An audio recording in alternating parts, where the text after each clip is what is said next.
Hello there, and welcome to the Sleepy Science Channel. Tonight, we are exploring the fascinating mystery of how minds evolved.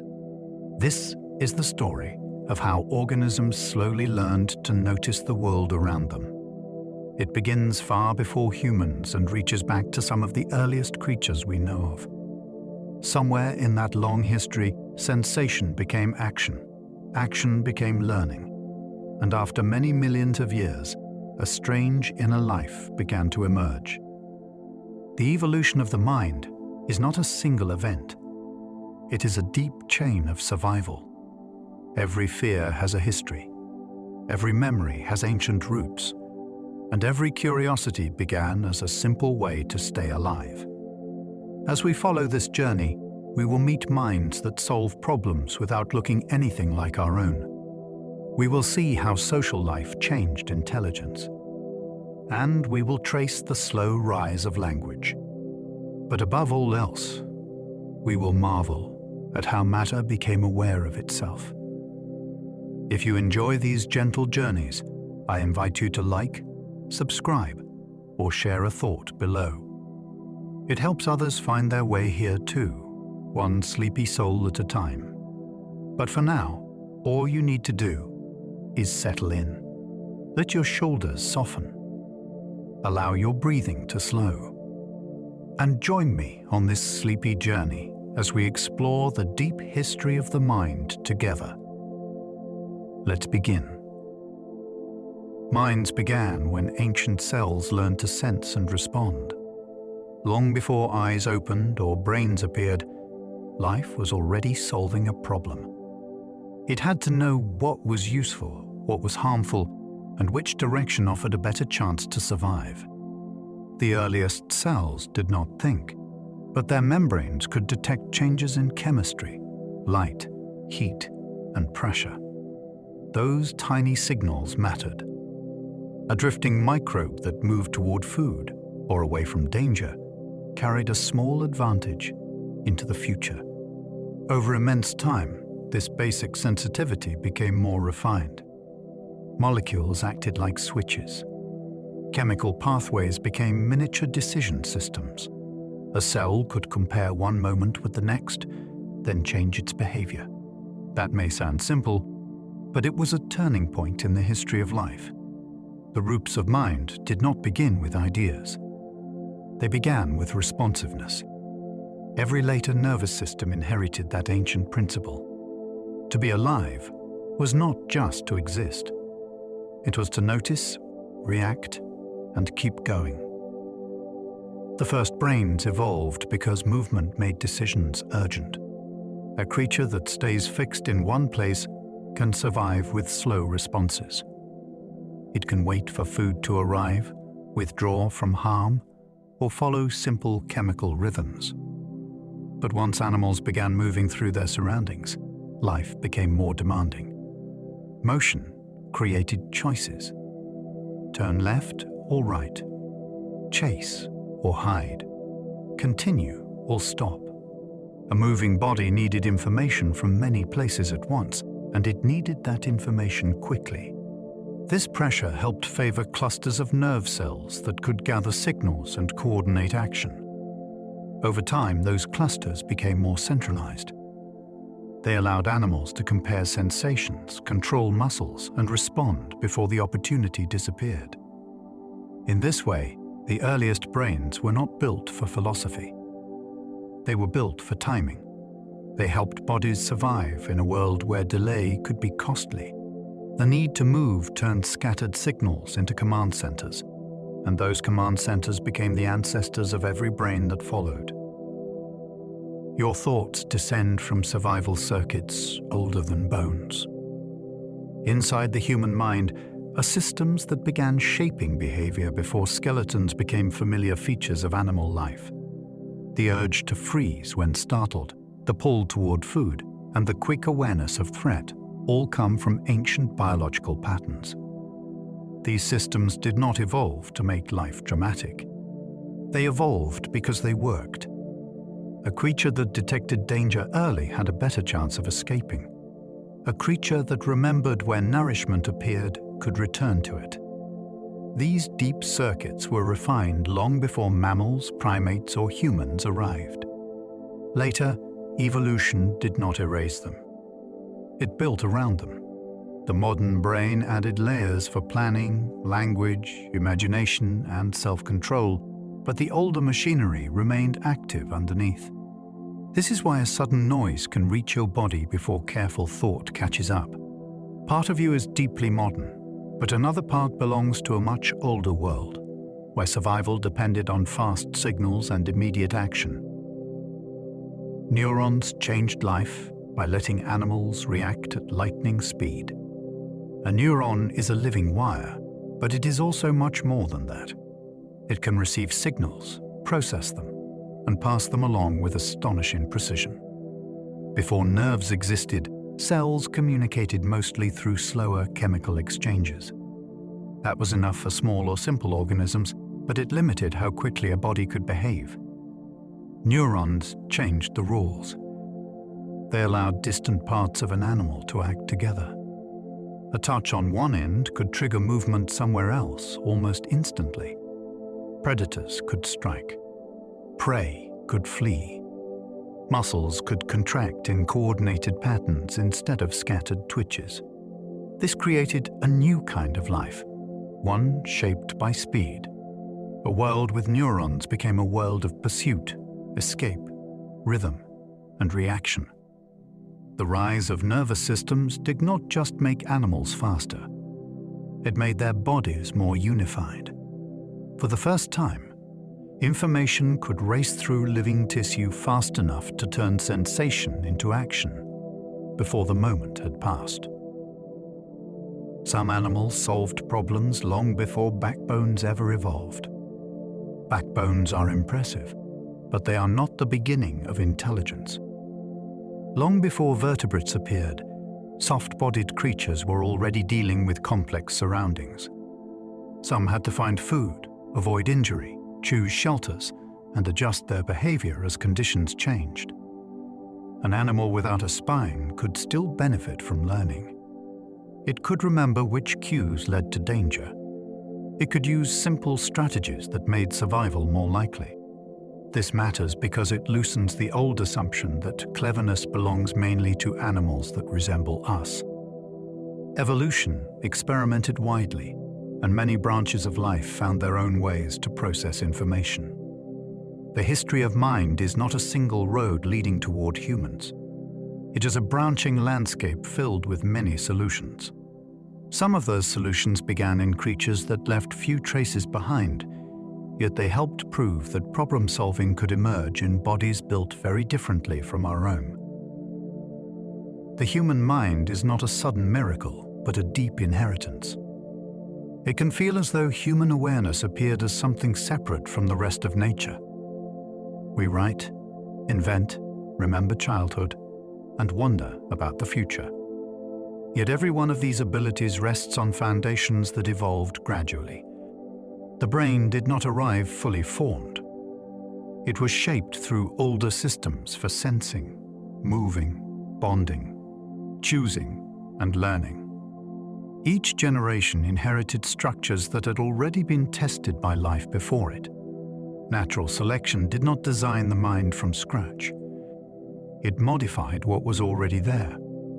That is why human thought carries so many layers. A reflex can interrupt a plan. An emotion can change a memory. A habit can guide the body before language explains it. We are not detached observers placed above biology. We are biology that became able to observe itself.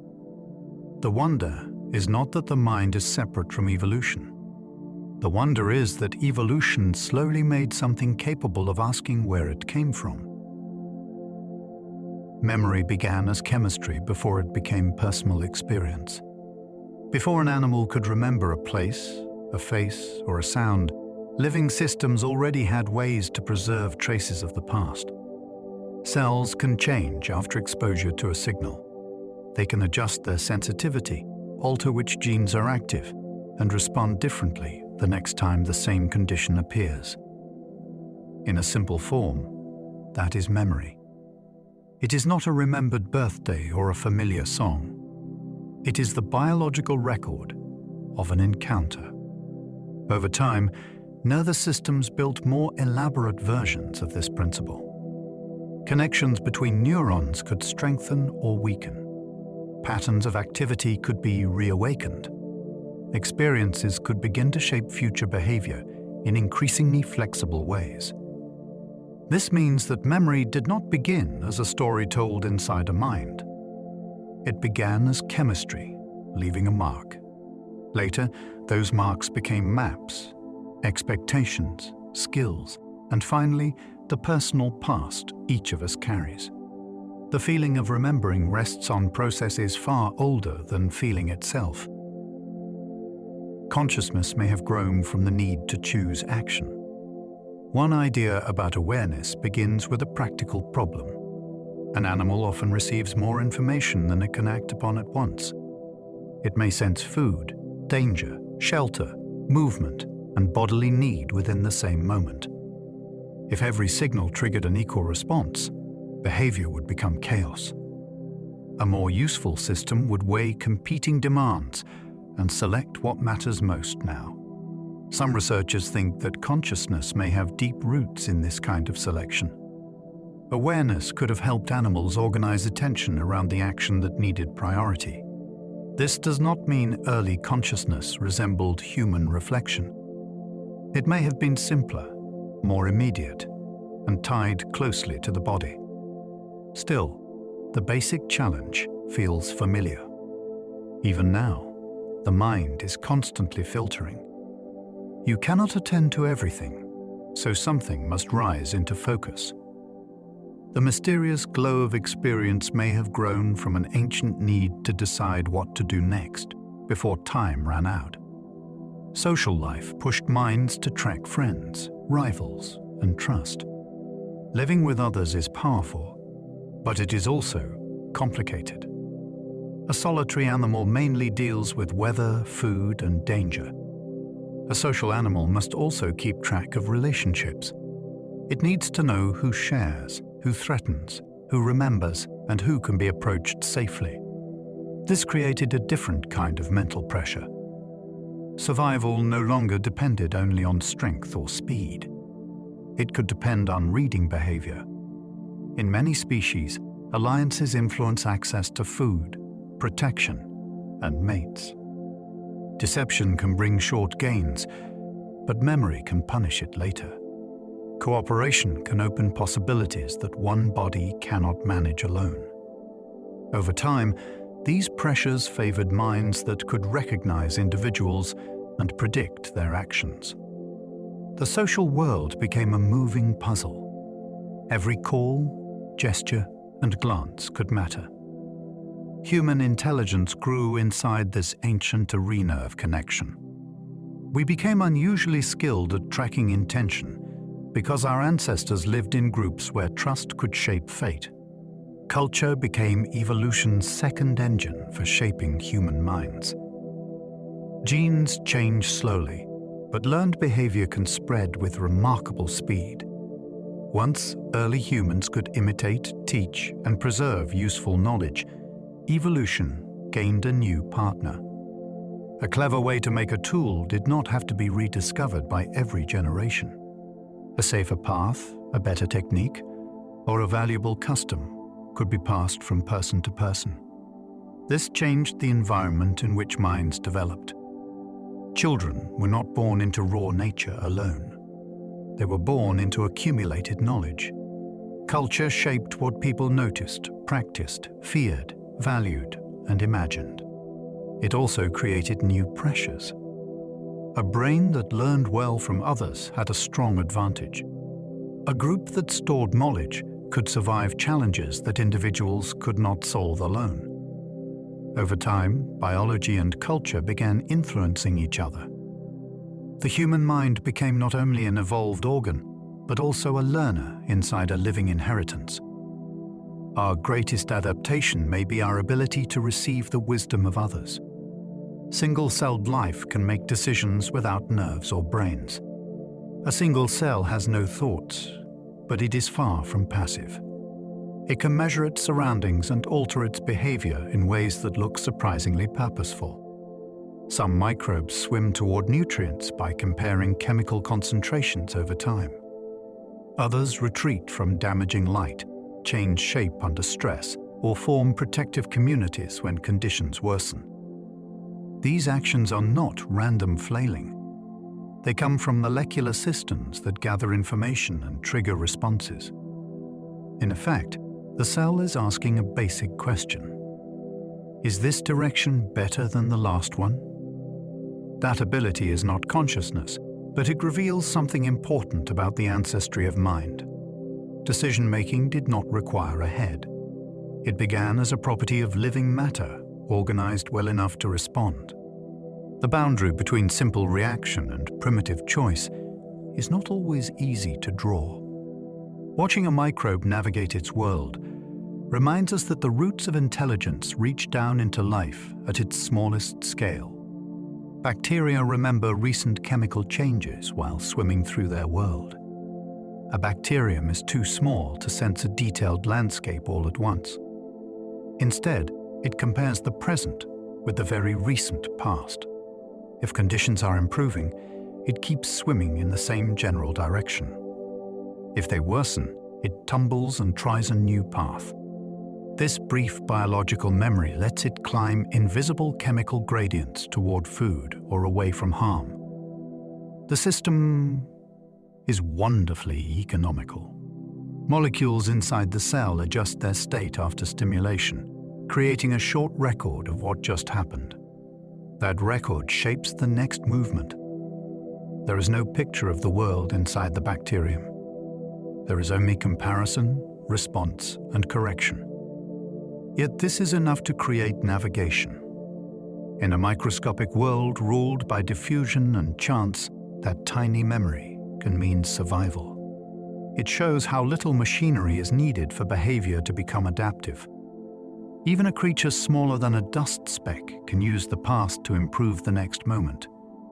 Slime molds can solve mazes by growing toward better roots. A slime mold has no brain, yet it can produce results that look uncannily intelligent.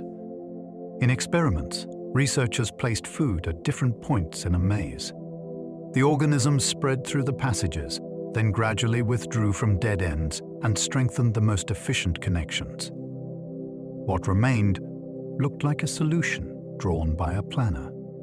The trick lies in the way its body behaves.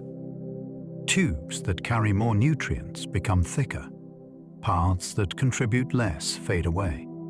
Through this feedback, the whole organism reorganizes itself around usefulness. It is not thinking through the maze, but it is physically computing a route. That makes slime mold one of the strangest examples of problem-solving in nature.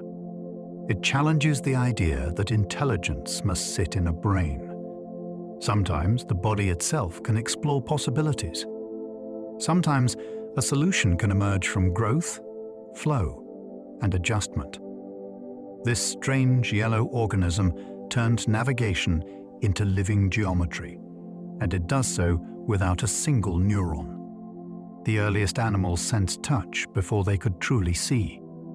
Touch is one of the most basic ways a body can know the world. Before image-forming eyes evolved, early animals still needed to detect contact, pressure, and movement around them. But touch could mean food.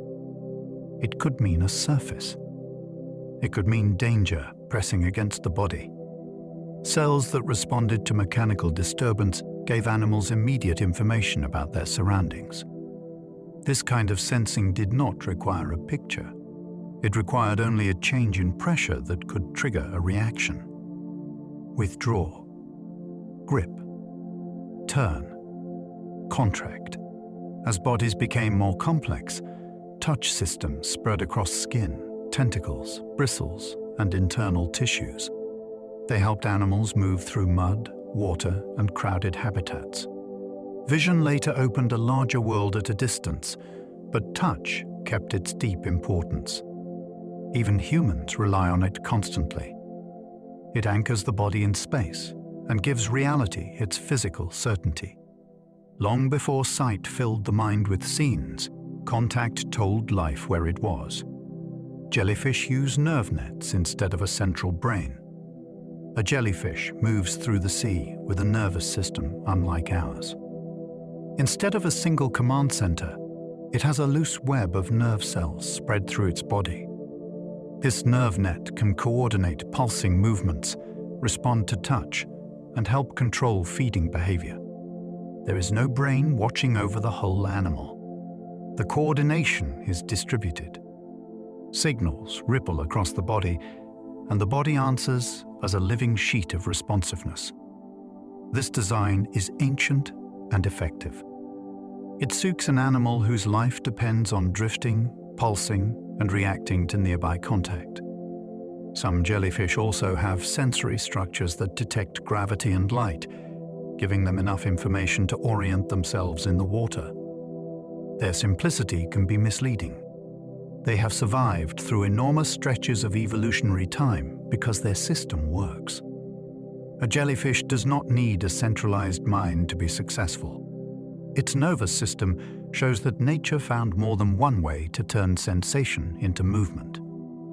Sea anemones can learn simple patterns despite having no brain. A sea anemone looks almost plant-like as it waits attached to rock or reef.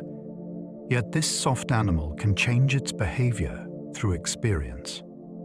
Studies have shown that some anemones can become less responsive to harmless, repeated stimulation. This process is called habituation, and it is one of the simplest forms of learning. The animal is not solving a puzzle in the human sense. It is adjusting the strength of its reaction based on what has happened before. That matters because responding costs energy. If every harmless touch triggered a full defensive movement, the animal would waste effort. Learning lets it become more selective. With no brain, no eyes like ours, and no inner narrator, it still carries a basic ability to update behavior. This is a profound clue about how minds evolved. Learning did not begin with thought. It began with living systems becoming less automatic. Even a creature rooted in place can discover that not every disturbance deserves alarm. The first neurons may have evolved from ancient secretory cells. One intriguing idea traces neurons back to cells that were already skilled at releasing chemicals. In early animals, secretory cells could detect a stimulus and send molecular messages to nearby tissues. Over time, some of these cells may have specialized further. They became better at receiving signals, better at passing them onward, and eventually better at doing both across longer distances. A neuron still carries echoes of that origin. It communicates by electrical changes, but it often speaks to the next cell by releasing chemical messengers. This blend of electricity and chemistry makes the nervous system fast and flexible. The idea is fascinating because it suggests that nerves did not appear from nowhere. They may have evolved from older communication tools that living bodies already possessed. Evolution often works this way. It takes a useful structure and gives it a new role. What began as a cell sending local chemical instructions may have become the foundation for sensation, movement, and thought. Nervous systems likely began as chemical conversations between neighboring cells. Before signals raced through nerves, cells were already exchanging information. One cell could release a molecule. Another cell could detect it and change its behavior. This kind of communication is still everywhere in the body. Hormones, immune signals, growth factors, and neurotransmitters all belong to the same grand tradition of cellular messaging. In the earliest animals, such exchanges may have coordinated simple actions across tissues. A patch of cells could contract together. A surface could withdraw. A feeding response could begin. As bodies grew larger, slower local messages were not always enough. Evolution favored faster pathways that could link distant regions. Nervous systems may have grown from this need to make the conversation quicker and more organized. The first steps toward mind were not silent. They were made of signals passing from cell to cell, creating cooperation inside a body. Every thought you have today depends on an ancient fact of life. Cells learned to speak to one another. Muscles made minds more useful by turning signals into motion.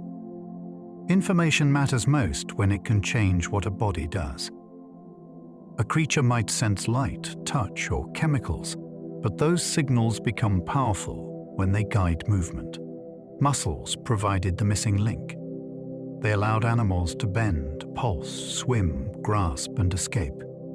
Once muscles existed, nervous systems had a reason to become more coordinated. A signal could produce action. A better signal could produce better action. This connection created a feedback loop that shaped animal evolution. Movement exposed creatures to new situations. New situations favored sharper sensing. Sharper sensing demanded improved control.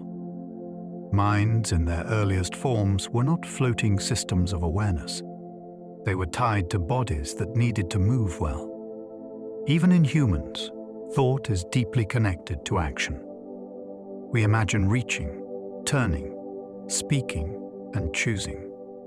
The ancient partnership between nerve and muscle still lives in every gesture. Without motion, information would remain trapped. With motion, it became behavior, and behavior could change destiny. Predators and prey accelerated each other's mental evolution. A hunting animal and a hunted animal create pressure on one another. If the predator becomes better at tracking, the prey benefits from becoming better at detecting. If the prey becomes harder to catch, the predator benefits from improved strategy. This repeating contest can sharpen bodies and behaviors over generations. Speed matters, but so does attention. Camouflage, vigilance, timing, memory, and deception all become part of survival. The result is sometimes called an evolutionary arms race. It is not planned, and it has no final winner. Each side changes the challenges faced by the other. This process helped make animal minds more responsive to the world. A predator that could predict movement gained an advantage. A prey animal that could recognize early warning signs survived longer. The drama of pursuit pushed nervous systems toward greater speed and flexibility. Many features of attention may carry this ancient signature. To notice quickly was to live. To misread the moment could mean disappearance. Eyes transformed evolution by making distant danger visible. Before vision became common, many animals lived in a world of touch, vibration, and chemical trails. Danger had to come close before it could be fully known. Then, light-sensitive cells began to change the rules. At first, they may have detected only brightness and shadow. That alone was useful because a passing shadow could mean something large moving overhead. Over time, some eyes deepened into cups, gained lenses, and began forming sharper images. Suddenly, an animal could spot a predator before contact. A hunter could aim for prey instead of waiting by chance. Distance became information. This altered behavior across entire ecosystems. Bodies became faster, better hidden, and more alert. Even plants and shells were affected, because animals that could see selected their food with greater precision. Vision did not simply add a sense. It changed the terms of survival. A world that had once been felt at close range became a world that could be scanned, judged, and anticipated. The Cambrian seas became a testing ground for faster minds.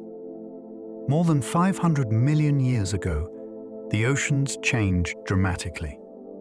Animal bodies diversified at a speed that still fascinates scientists. Shells, legs, eyes, jaws, and swimming forms appeared in striking variety. This was not just a revolution in anatomy. It was also a revolution in behavior. As animals became more mobile, they had to process information more quickly. A small creature hiding on the sea floor needed to detect movement nearby. A swimmer needed to steer through water with purpose. A predator needed timing. These demands favored nervous systems that could connect sensation with action in sharper ways. The sea became an arena of experiments where every improvement created new pressure on everything around it. Some animals grew armor, others grew better senses. Some burrowed, others chased. Minds were not yet like ours, but the foundations of rapid animal awareness were taking shape. The Cambrian world reminds us that thinking began in motion, conflict, and opportunity beneath ancient water. Worms helped pioneer the body plan behind many later brains. A worm may look simple, but its layout contains a powerful evolutionary idea. It has a front end that meets the world first. That front end benefits from having sensors, nerves, and control systems gathered near it. This arrangement is called cephalization, and it became one of the great organizing patterns of animal life. When a creature moves forward, information from the leading edge matters most. Is there food ahead? Is there danger? Is the surface safe? Worm-like ancestors helped establish this head-first way of living. Their bodies also carried signals along the clear front-to-back axis, which made coordinated movement more efficient. Later, animals inherited and elaborated this plan in many directions. Fish, insects, reptiles, birds, and mammals all show traces of that ancient logic. A head is not just a place for a face. It is a command point built around the direction of travel. Worms helped show evolution where a brain could belong. The tiny roundworm has a fully mapped nervous system. One of the most famous animals in neuroscience is nearly invisible to the naked eye. Caenorhabditis elegans has only a few hundred neurons, yet those cells allow it to move, feed, mate, avoid hazards, and respond to its surroundings. Scientists have mapped every connection in its nervous system, creating a complete wiring diagram called a connectome. This achievement is astonishing because it lets researchers study behavior almost cell by cell. When the worm turns away from a harmful smell, specific circuits can be traced. When it moves toward food, the pathways can be studied in detail. Yet even with the full map, the animal is not completely understood. Wiring alone does not explain everything. Timing, chemistry, and changing internal states all matter. This tiny worm teaches a humbling lesson. Even one of the simplest nervous systems known can produce behavior that is rich, flexible, and difficult to predict. A small brain is still a universe of interactions. Central brains evolved when animals needed faster coordination. As bodies became more active, scattered control was no longer enough. A swimming animal needed its muscles to fire in sequence. A crawling animal needed the front and back of its body to cooperate. Sensors from different regions had to be compared quickly. Centralization solved this problem. By gathering important nerve cells into clusters, animals could process information more efficiently. These clusters became early command centers. They did not replace the rest of the nervous system, but they gave behavior a stronger point of control. Signals could be integrated, priorities could be set, and movements could be organized with better timing. This shift mattered enormously. It allowed bodies to become larger, faster, and more complex without losing coordination. A central brain is not simply a lump of tissue. It is a solution to the challenge of being one animal rather than a collection of parts. Once evolution found that solution, it kept refining it in countless forms. Smell may be one of the oldest senses guiding behavior. chemical sensing reaches back to some of life's deepest roots.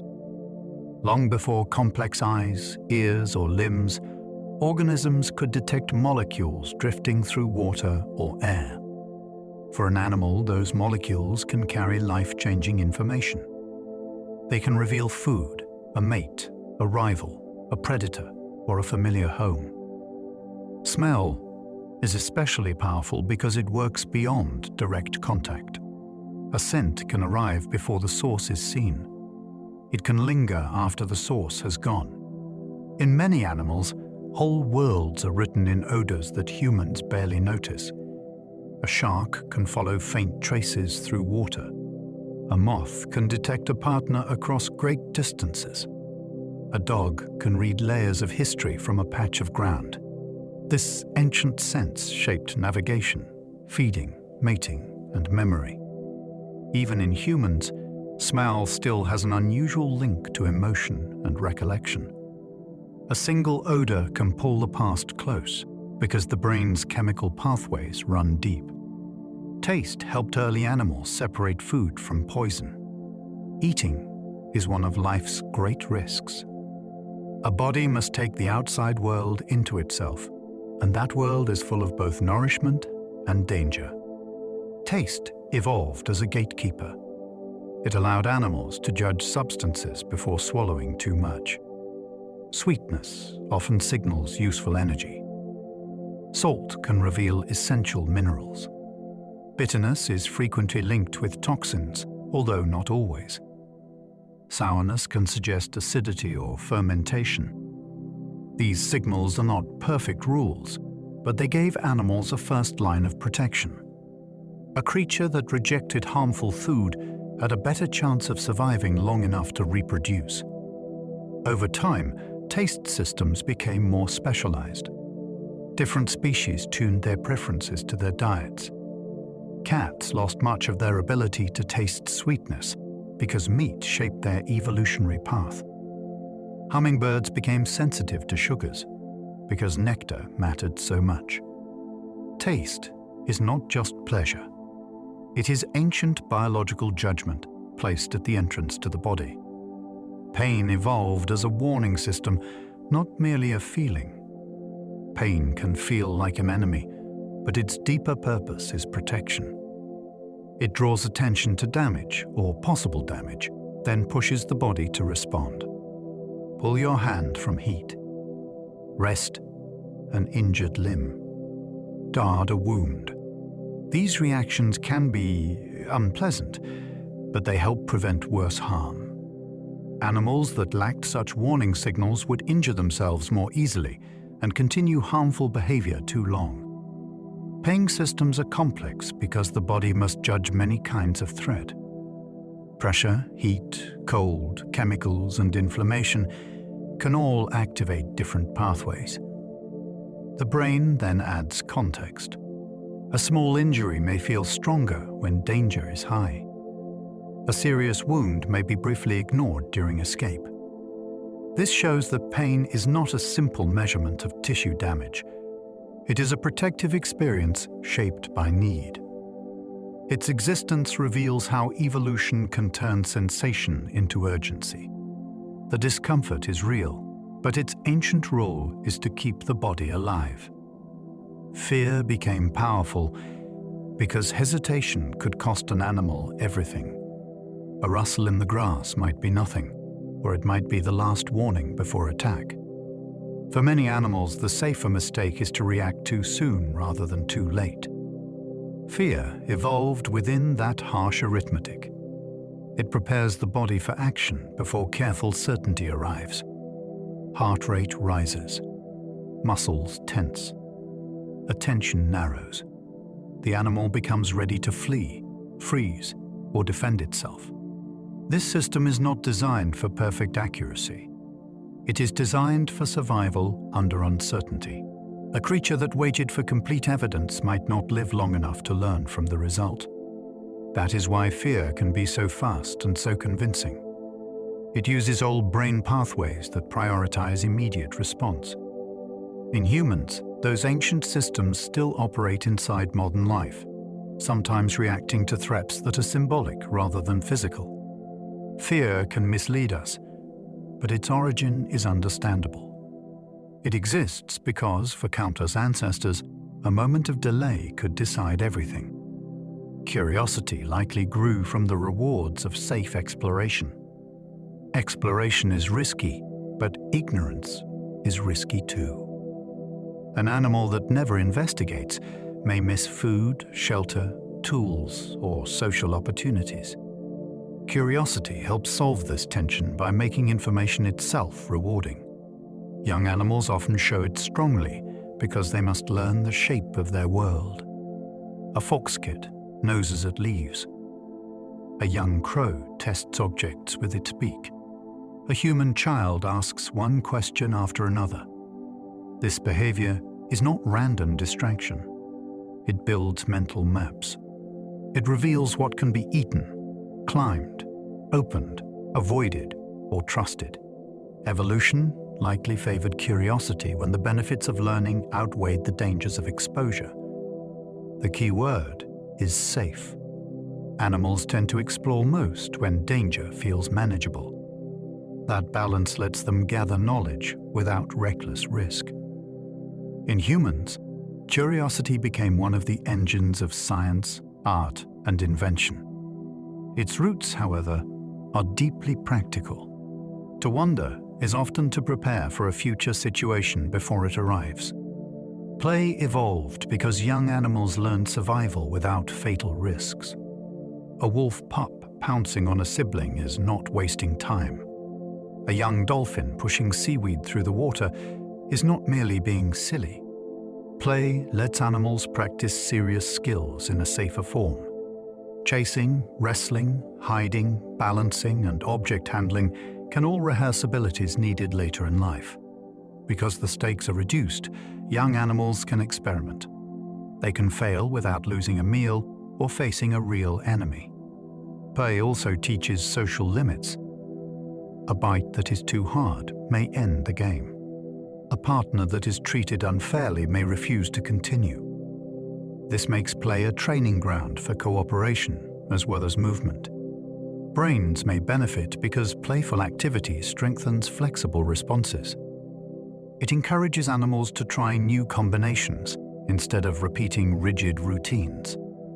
In humans, childhood play becomes especially powerful because it supports language, imagination, and emotional control. Beneath the laughter lies a serious evolutionary bargain. Practice now, survive better later. Fish brains can map space, remember routes, and recognize individuals. Fish are often underestimated because their faces seem expressionless to us. Yet many species live in environments that demand memory and precision. A reef fish may know hiding places among corals. A salmon can return from the open ocean to the stream where it hatched. Some fish remember which neighbors are aggressive and which are safe.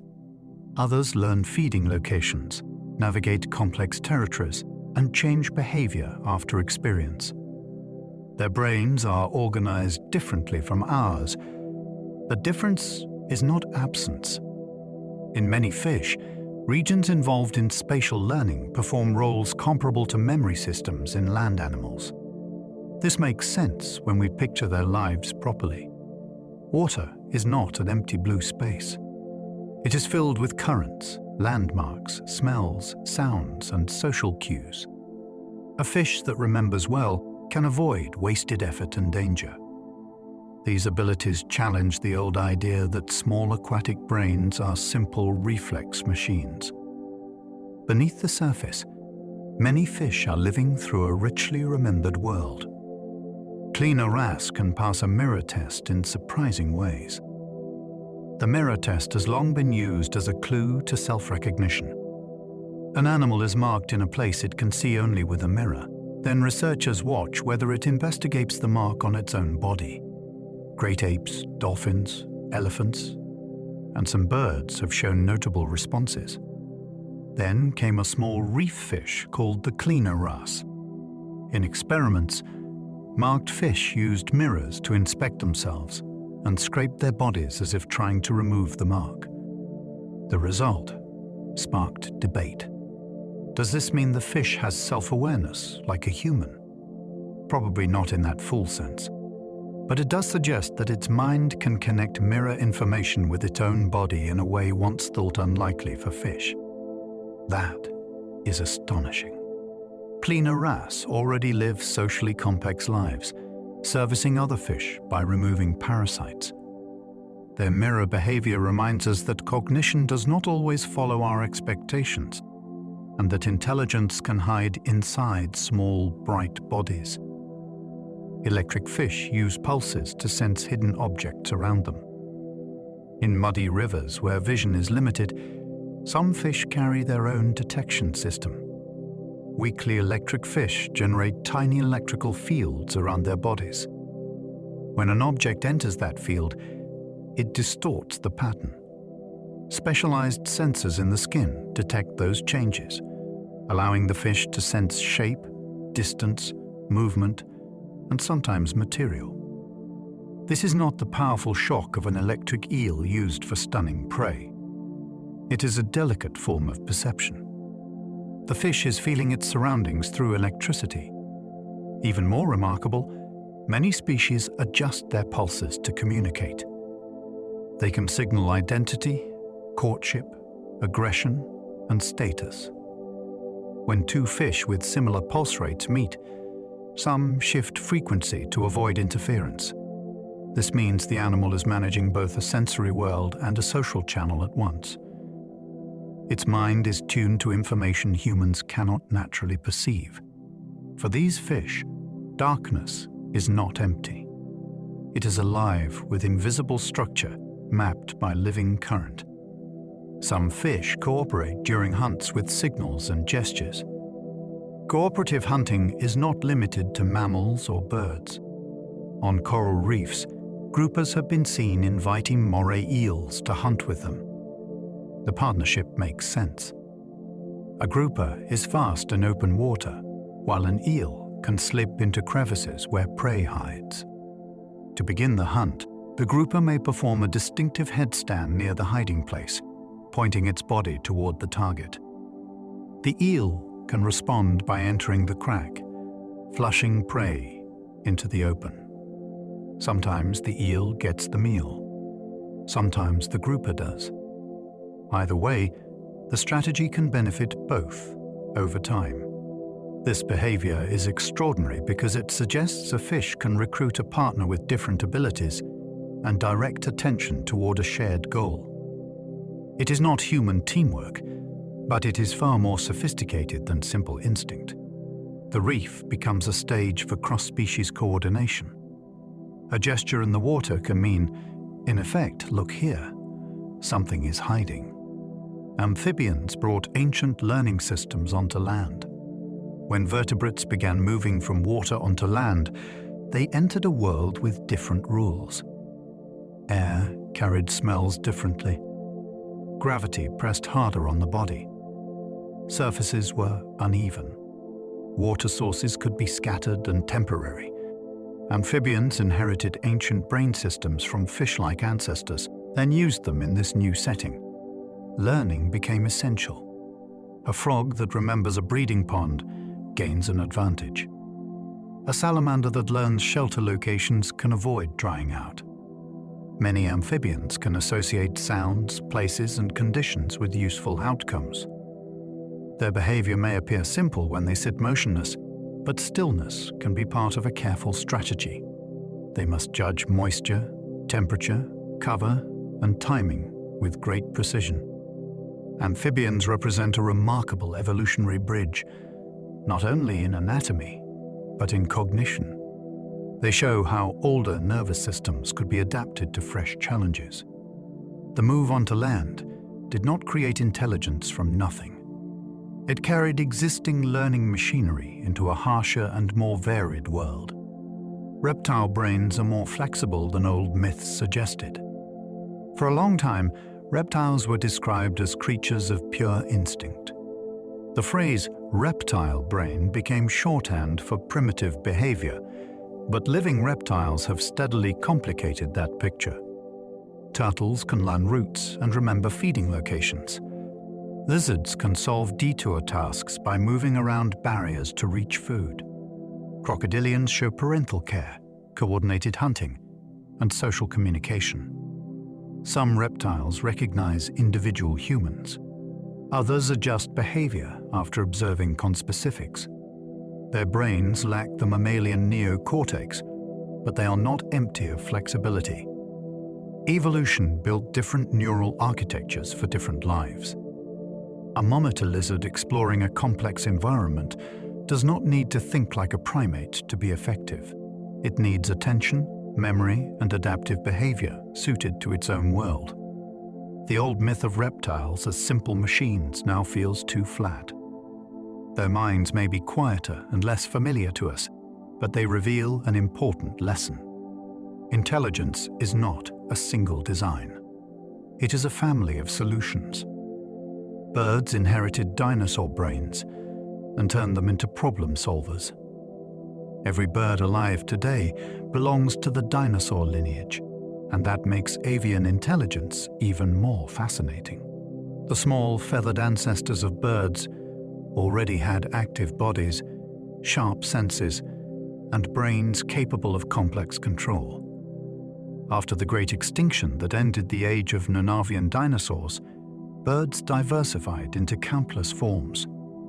Flight placed unusual demands on their nervous systems.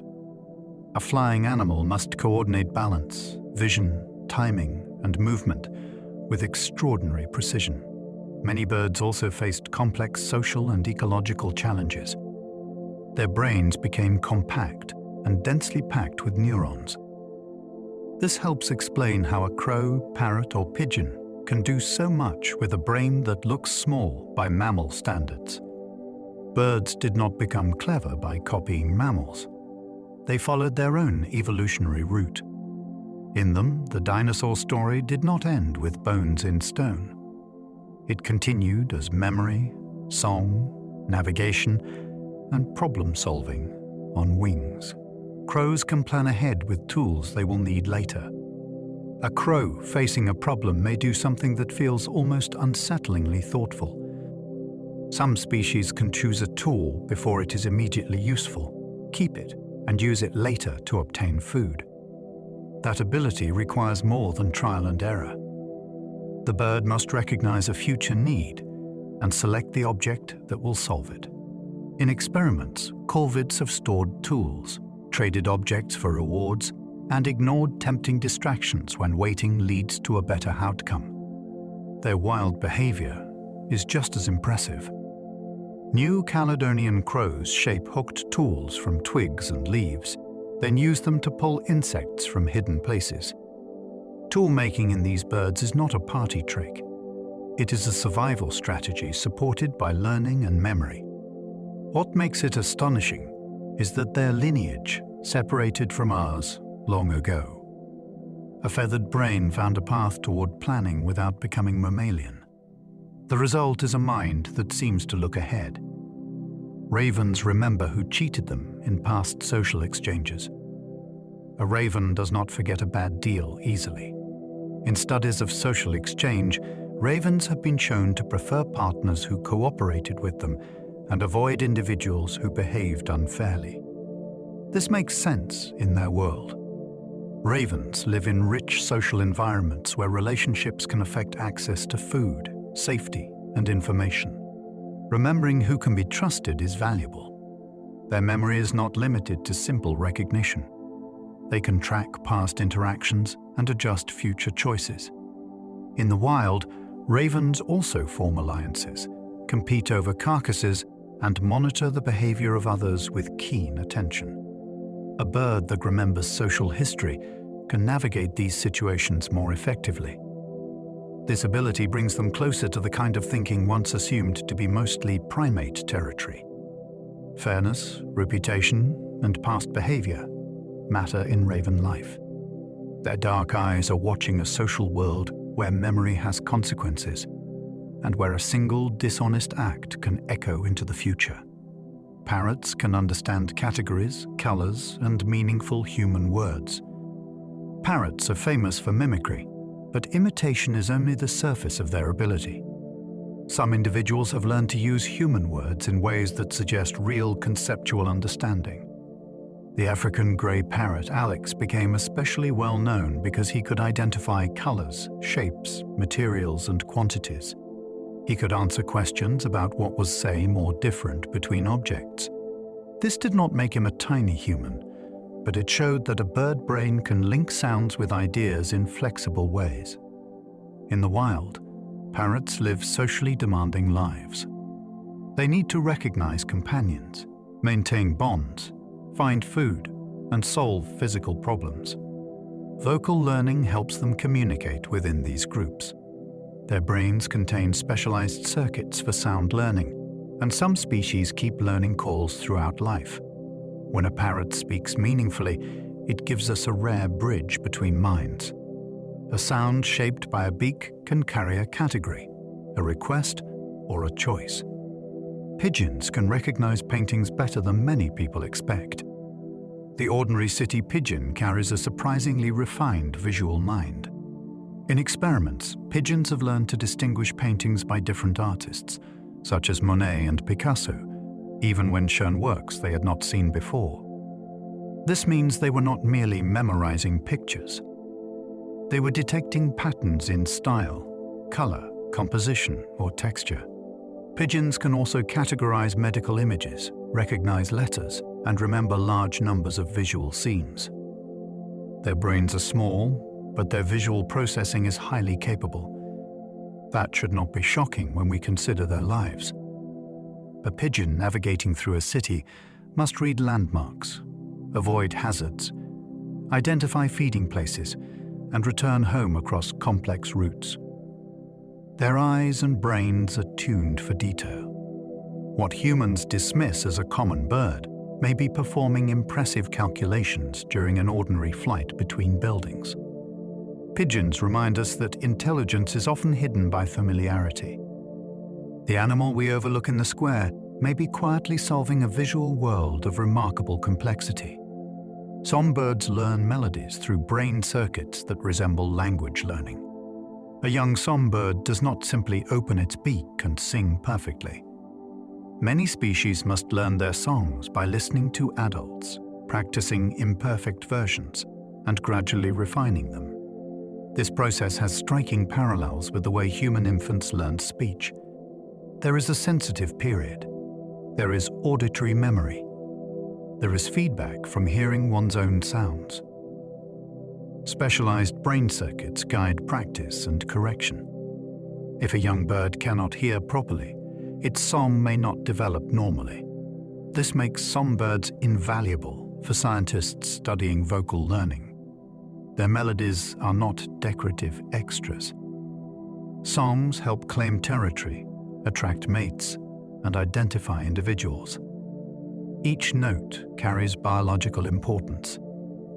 Some birds even have local dialects, with songs varying between regions.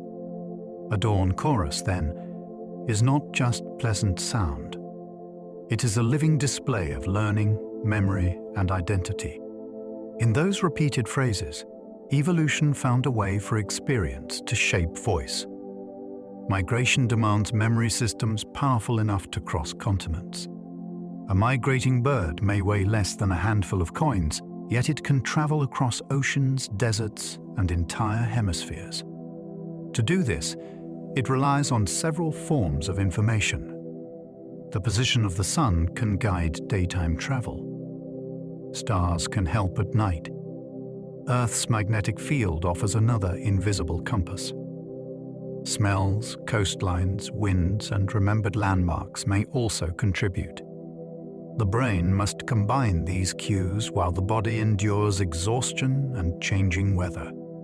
Some birds return to the same breeding or feeding areas with astonishing accuracy. Young birds may inherit broad directional programs, then refine their routes through experience. This is not simple wandering. It is navigation at a scale that would challenge human planning even with maps. Migration shows how memory can extend far beyond a single nest or territory. A small brain can hold a route across the planet, and each journey proves that mind is not measured only by size. Mammals evolved warm bodies that supported active brains. Warm-bloodedness changed the tempo of animal life. A mammal does not depend entirely on the sun to become active. By generating internal heat, early mammals could forage at night, remain alert in cooler conditions, and sustain longer periods of movement. This lifestyle required energy, and energy shaped the brain. Neural tissue is expensive to maintain. It needs a steady supply of fuel and oxygen. Mammals evolved bodies that could support that demand more reliably. Their hearts, lungs, insulation, and metabolism helped create conditions for active nervous systems.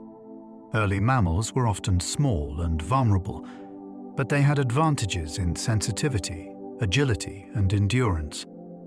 Many likely lived in the shadows of dinosaurs, relying on smell, hearing, and quick learning to survive. Warm bodies did not automatically create advanced thought, but they provided a powerful foundation. They kept brains running at a high level in a changing world, allowing behavior to become more flexible and sustained. The neocortex expanded as mammals handled richer sensory worlds. The neocortex is a layered sheet of brain tissue that became especially important in mammals. It helps process touch, sight, hearing, movement, and higher forms of integration. In early mammals, this structure was modest. Over time, different lineages expanded it in different ways.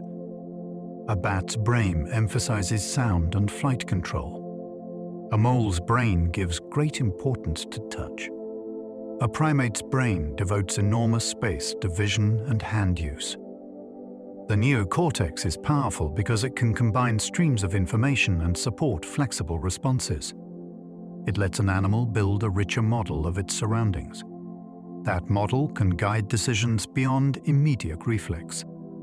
Expansion did not happen for one single reason. It followed the needs of bodies living in specific worlds. The beauty of the neocortex is its adaptability. Evolution could enlarge one region, refine another, and create new possibilities from the same basic tissue. In mammals, sensory life became a deeper field for intelligence to explore. Whiskers gave early mammals a detailed map of darkness. Imagine living at night near the feet of larger animals, where sight is limited and every surface matters. For many mammals, whiskers became essential instruments. They are not ordinary hairs. Each one is embedded in a sensitive follicle filled with nerves and blood vessels. When a whisker bends, the brain receives detailed information about contact, texture, direction, and movement.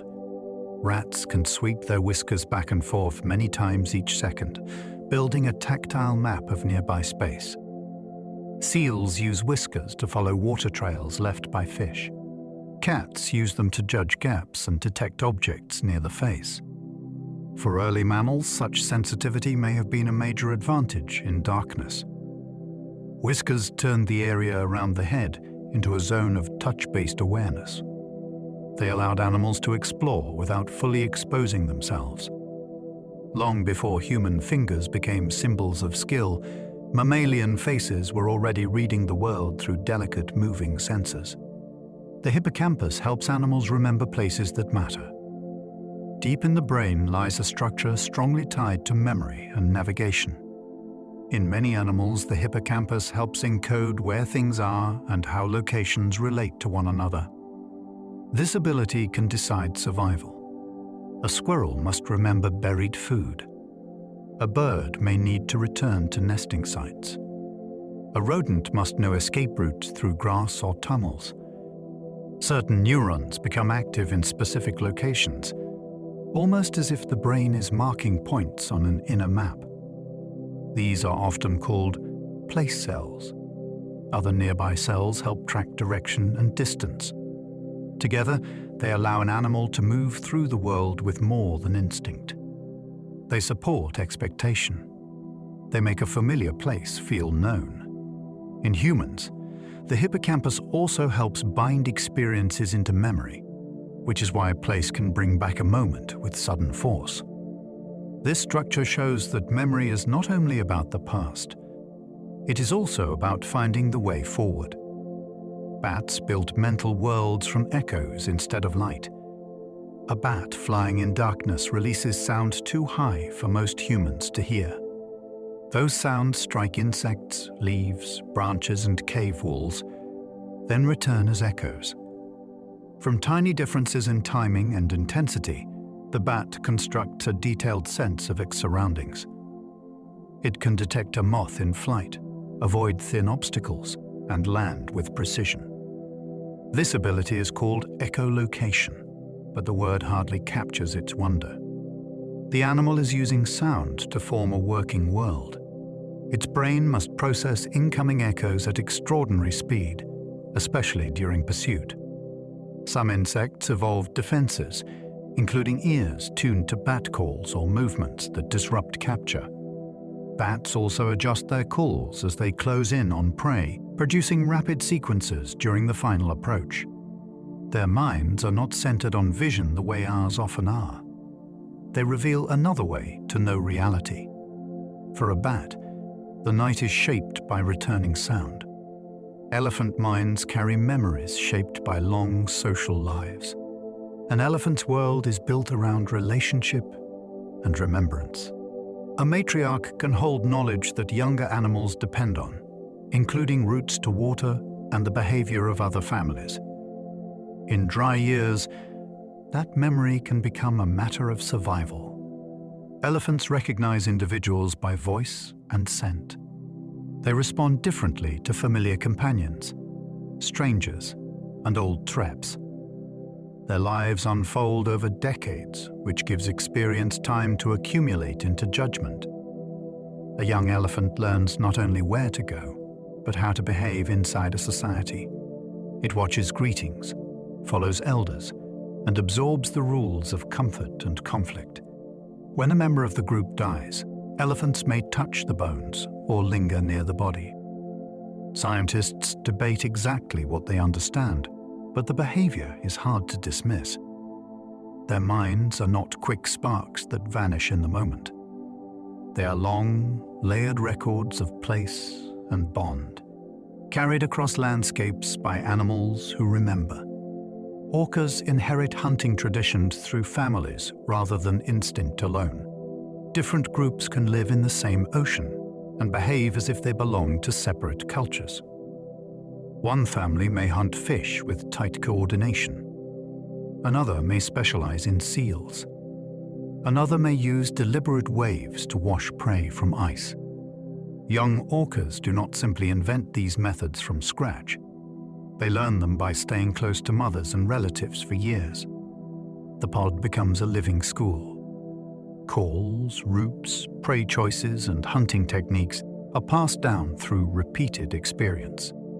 This makes their intelligence deeply social. A young orca inherits more than a body adapted for the sea. It inherits a way of living. Some groups even avoid foods that nearby groups regularly eat, because tradition guides attention and behavior. Such differences can last across generations. That is astonishing, because it means culture is not only a human story. In the ocean, knowledge can move through families in sound, movement, and patient teaching. Dogs evolved unusual sensitivity to human gestures and voices. A dog can follow a pointing finger in a way many animals never naturally do. This ability seems simple until we remember what it means. The dog must understand that a human gesture refers to something beyond the hand itself. Through domestication, dogs became tuned to our bodies, faces, and tones of voice. They notice where we look. They respond to praise. They often recognize emotional changes in familiar people. This did not happen because dogs became little humans. It happened because living near people rewarded animals that could read us well. Over many generations, selection favored friendliness, attention, and social flexibility. Puppies can show sensitivity to human signals before much training has occurred, which suggests a deep inherited readiness. The result is one of evolution's most remarkable partnerships. A dog's mind is shaped not only for its own species, but partly for ours. It lives beside us by reading signals we barely know we are giving. Wolves needed social intelligence before dogs ever lived with people. Before domestication began, the ancestors of dogs were already skilled at group life. Wolves hunt, raise pups, defend territory, and coordinate movement across large areas. These challenges require attention to companions. A wolf must understand rank, tolerance, tension, and opportunity. It must know when to press forward and when to hold back. Pack life is not a simple chain of dominance. It is a flexible system of relationships, often centered on breeding adults and their offspring. Cooperation helps wolves take prey that one animal alone could not manage. It also helps young survive in demanding environments. This social foundation mattered when some wolves began living near human settlements. The animals most able to handle social cues and reduced fear had a chance to enter a new evolutionary path. Dogs did not arise from blank minds. They came from creatures already equipped for alliance, attention, and coordinated life. Human companionship built on abilities that wolf society had already refined. Cats learned human signals while keeping much of their independence. The domestic cat followed a different road into human life. Unlike dogs, cats were not first shaped mainly for obedience or cooperative labor.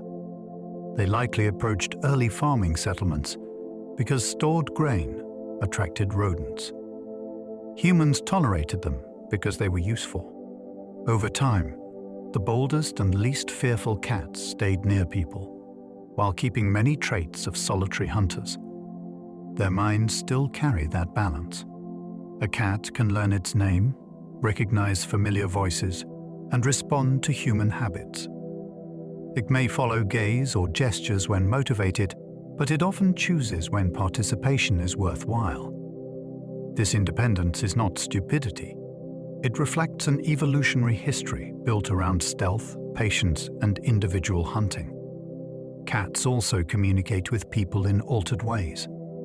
Adult cats rarely meow at one another as much as they meow at humans. That sound became part of the relationship. The cat beside you is both companion and small predator, socially adapted yet still deeply itself. Rats laugh during play in sound too high for us. When young rats wrestle, chase, and tumble together, they produce ultrasonic chirps that human ears cannot naturally hear. Researchers recording these sounds found that certain high-frequency calls appeared during playful interaction and even during tickling by a trusted human hand. The rats often return for more, as if seeking the experience. This does not mean their laughter is identical to ours, but it suggests a positive emotional state linked to social play. The discovery changed how many people think about these animals. A rat is not merely a pest or laboratory subject. It is a social mammal with preferences, excitement, and bonds. Play helps young rats practice movement and social boundaries, but it also reveals the emotional texture of their lives.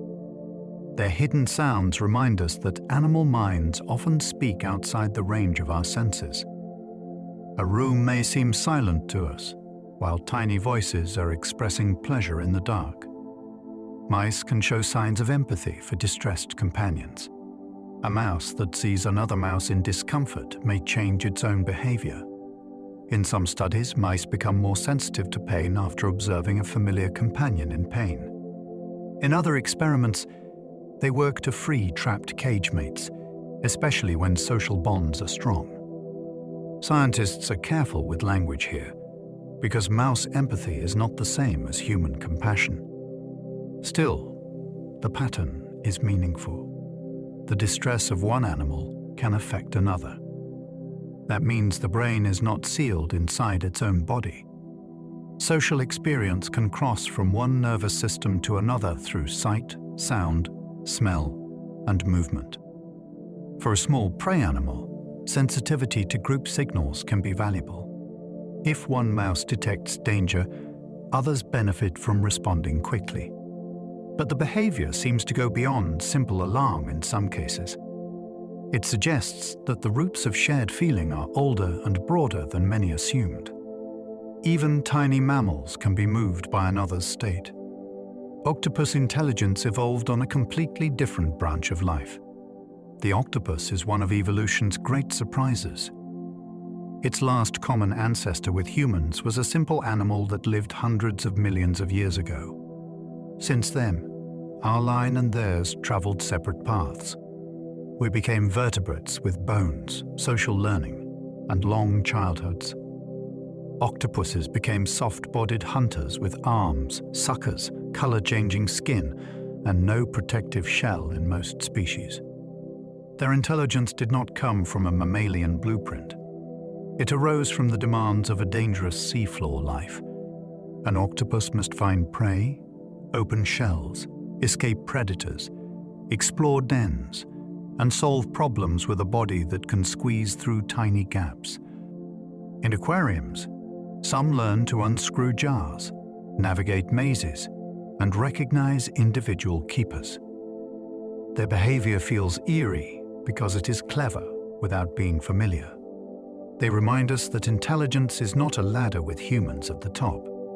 It is a set of possibilities, and the octopus found one of the strangest paths.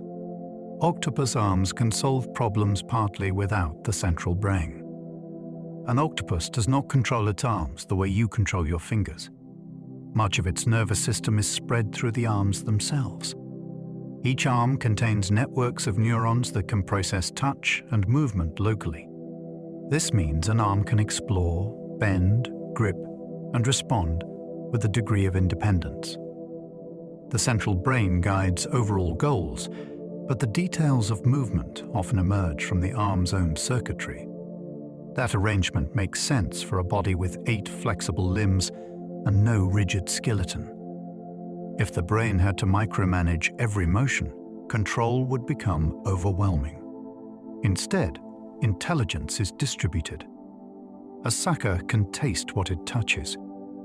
An arm can search under rocks while another holds the body steady. This creates a form of embodied problem-solving unlike our own.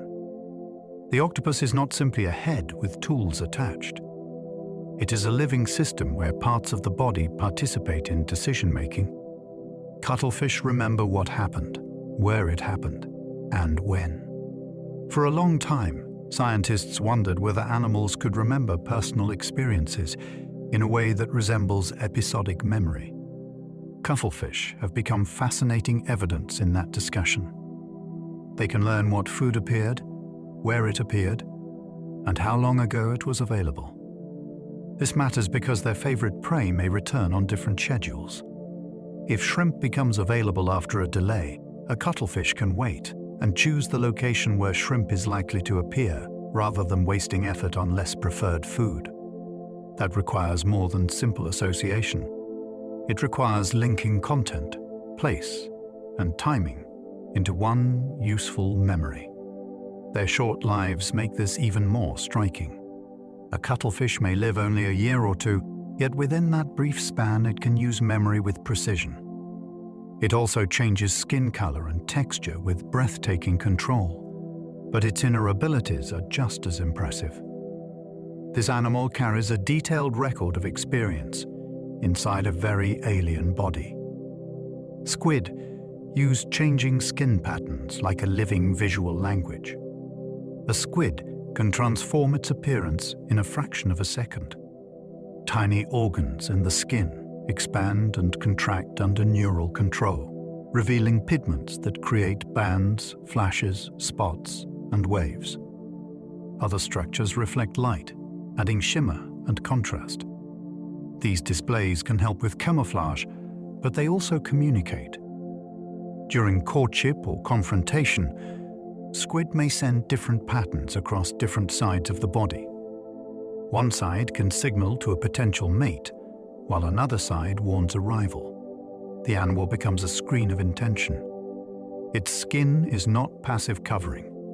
It is part of the nervous system's outward expression. This ability demands rapid perception and control. The squid must read its surroundings, judge social context, and alter its display almost instantly. To us, language often means sound. To a squid, meaning can pass across the body as moving color. Evolution turned skin into signal, and signal into a visible form of thought. Cephalopods prove that complex minds do not need backbones. Octopuses, squid, and cuttlefish belong to a group of mollusks, closer in ancestry to snails and clams than to mammals. Yet many of them show learning, memory, problem-solving, camouflage control, and flexible hunting.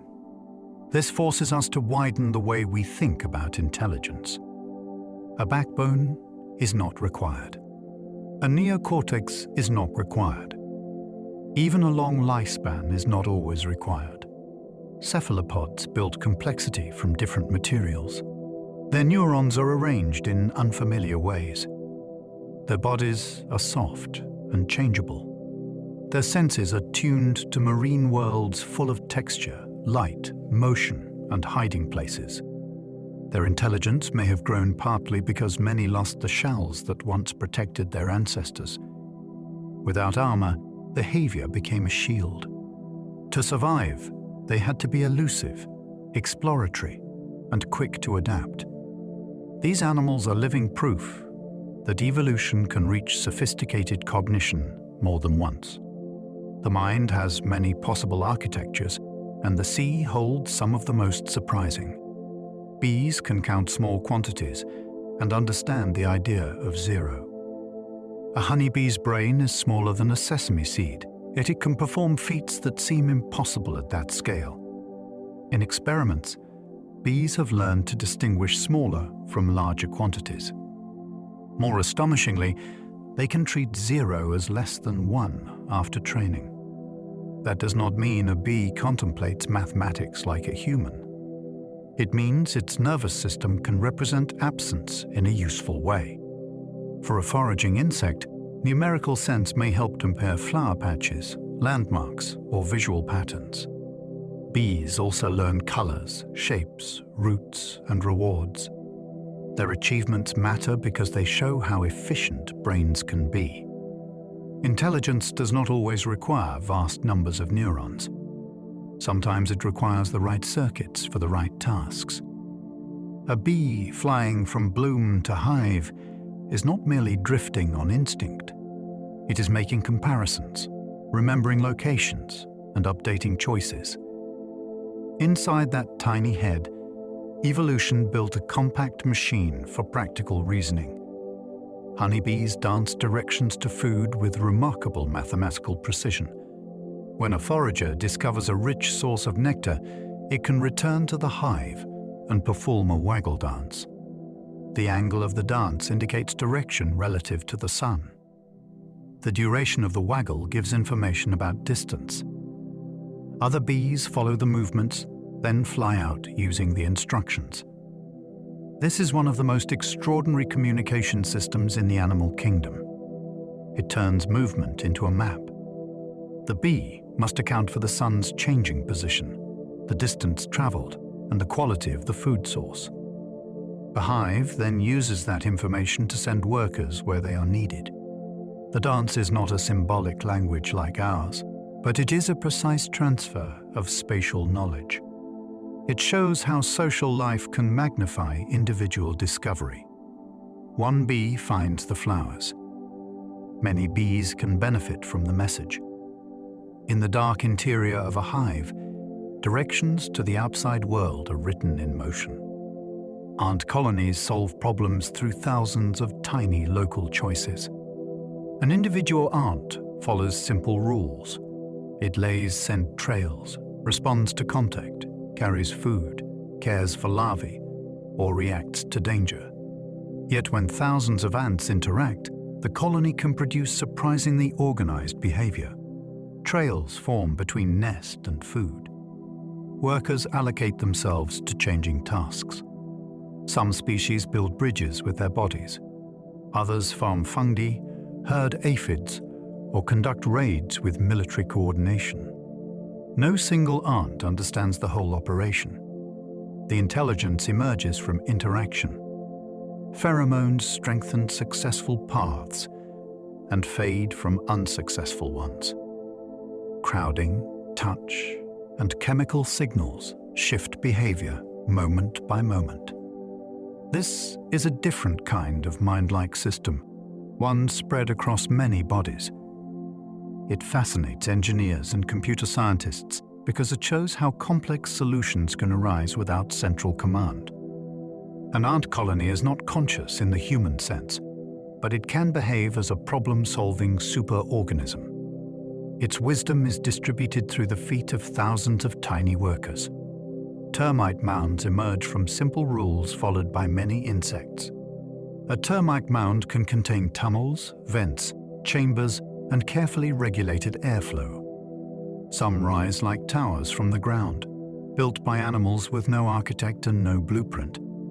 Each termite responds to local cues, such as humidity, temperature, carbon dioxide, and the presence of soil pellets left by others. Small actions accumulate. A pellet placed here changes the conditions for the next worker. A passage widened there alters the flow of air. Over time, the colony produces a structure far more complex than any individual could understand. The mound helps protect the colony and stabilize the environment inside. In some species, it supports fungus gardens that need controlled conditions to grow. This is construction through feedback. It shows how intelligence can appear in architecture without a planner. The building itself becomes part of the system, guiding the insects that shape it. A termite mound is not merely a pile of earth. It is behavior turned into shelter. Jumping spiders plan routes before making risky leaps. A jumping spider has a brain small enough to fit inside a pinhead, yet its hunting style demands remarkable calculation. Before leaping, it often pauses and studies the scene. Its large front eyes provide sharp vision, unusual among spiders. It can judge distance, angle, and the position of prey. Some species take indirect routes that lead away from the target at first, then circle around to approach from a better direction. That suggests a kind of planning, because the spider is not simply moving straight toward what it wants. It holds the goal while navigating a path. In laboratory tests, jumping spiders have chosen routes that require them to remember where prey is after it disappears from view. This ability is astonishing in such a tiny animal. It reveals that complex behavior can be built from very small nervous systems when the ecological challenge demands it. A leap that lasts a heartbeat may begin with careful assessment. Mantis shrimp see a color world almost impossible to imagine. The eyes of a mantis shrimp are among the most elaborate in nature. Each eye can move independently and contains many types of photoreceptors. Some species detect ultraviolet light. Others sense polarized light in ways humans cannot naturally perceive. Their vision is often described as spectacular, although the exact experience is unknown. What matters is that their eyes gather information useful in a reef world full of signals, rivals, hiding places, and rapid strikes. Mantis shrimp also have powerful clubs or spears used in hunting and competition. Their visual systems help them identify species, assess threats, and target movement with precision. They may not process color the way humans do, but their eyes are tuned to dimensions of light mostly invisible to us. This challenges our assumption that our senses reveal reality as it truly is. Every mind receives a version of the world. The mantis shrimp's version includes visual channels our imagination can barely approach. Social insects show how group behavior can mimic intelligence. A honeybee colony can choose a new nest site. Ants can find efficient routes. Termites can regulate the inner conditions of a mound. These outcomes look purposeful, yet they arise from many individuals following limited information. This is why social insects are so important to the study of mind.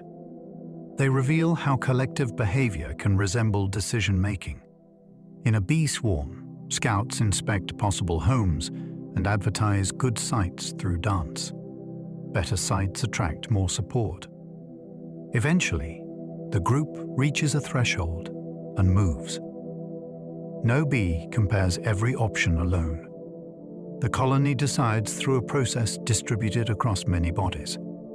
This can be more reliable than a single leader because errors are diluted and useful signals are amplified.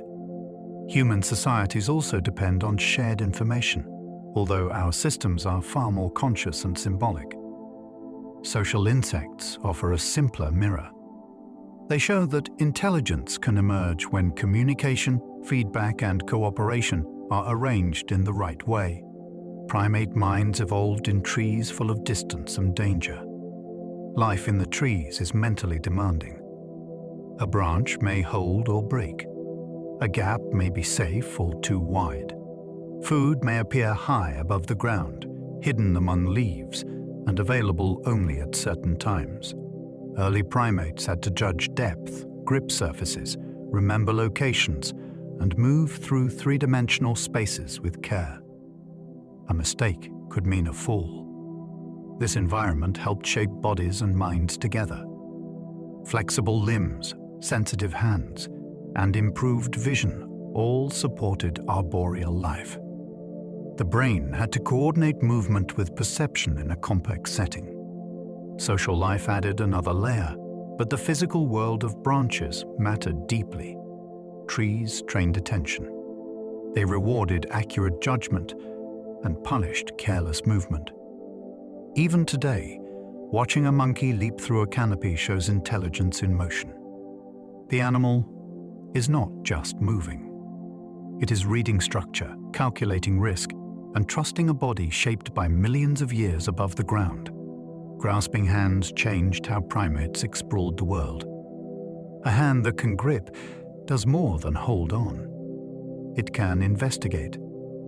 Early primates used grasping hands and feet to move through branches, but those same abilities opened new ways of learning.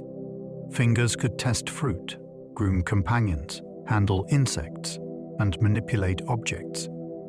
Touch became an active sense, not just something received by the skin. The hand could ask questions of the world. Is this ripe? Is this alive? Can it be opened? Over time, greater manual control supported feeding strategies, social care, and tool use in some lineages. In humans, the hand became linked with craft, gesture, and invention, but the roots are older. A primate reaching toward a branch is also reaching into a future of manipulation. The mind benefits when the body can test possibilities directly. Grasping made the world more interactive. It turned surroundings from a place to move through into a set of things that could be examined and changed. Forward-facing eyes helped primates judge depth among branches. Many primates have eyes placed toward the front of the face. This arrangement creates overlapping fields of vision, which improves depth perception. In a tree canopy, that ability can be crucial. A small error in judging distance may lead to a missed branch. Accurate depth helps with leaping, climbing, reaching, and catching insects. It also allows an animal to guide the hands with precision. Vision and touch became partners. The brain could compare information from both eyes and build a better sense of space. This change may have begun for life among branches, but it later supported many other skills. In primates, forward-facing eyes also made facial attention more important. Looking at another individual could reveal direction, interest, or emotion. The visual world became rich with both physical and social information. Our own eyes still carry that inheritance. When you judge the distance to a step or read a face across a room, you are using ancient primate tools. Lemurs preserve clues about early primate social minds. Lemurs live today only on Madagascar, but their lineage helps illuminate deep primate history. They are not frozen ancestors because they have evolved in their own ways. Still, many of their traits offer useful clues. Some rely heavily on smell, which may resemble the sensory world of early primates more than the vision-dominated lives of monkeys and apes. Their social systems vary widely. Some live mostly alone. Others form groups where females often hold strong influence. They communicate with scent marks, calls, body postures, and facial signals. This variety shows that primate social life did not begin as one simple pattern. It could take many forms depending on ecology and opportunity. Lemurs also show impressive memory for locations and seasonal foods. On an island with changing resources, that matters. Their minds remind us that primate evolution was not a straight march toward humans. It was a branching experiment, with many living answers still moving through forests. Monkeys can understand rank, alliance, and deception. In a monkey troop, social knowledge can be as important as food knowledge. An individual must know who is dominant, who is related, who might help, and who should be avoided. Many monkeys respond differently to calls depending on who made them and what social relationship is involved. Some can recognize when an interaction violates the usual hierarchy. Others use distraction or concealment to gain access to food. Deception does not have to be human-like to be effective. A monkey that hides a discovery from a stronger rival may get to eat in peace. These abilities reveal minds built for political living. The group is not a crowd of interchangeable bodies. It is a structured world of histories and expectations. Young monkeys learn by watching. Adults act with awareness of status and consequence. Their intelligence is practical, social, and immediate. To live among other monkeys is to navigate a web of power that changes every day. Capuchins use stones like tools to crack tough nuts. A capuchin monkey cracking a nut with a stone is doing something remarkable. It must select a suitable hammer, carry it to a hard surface, position the nut, and strike with enough force to open the shell without losing the food. Young capuchins do not master this instantly. They watch adults, handle stones, make mistakes, and slowly improve. Some stones are better than others. Some anvils work better than others. The task demands coordination, patience, and judgment. In certain places, the repeated use of stone tools has left archaeological traces, giving scientists a rare record of non-human tool behavior through time. This matters because it shows that technology is not an all-or-nothing human invention. Other primates also discover material solutions to physical problems. Capuchins bring a particular energy to this story because they are curious, persistent, and skilled with objects. A cracked nut becomes more than a meal. It becomes evidence of a mind testing the world. Baboons recognize social relationships beyond their own families.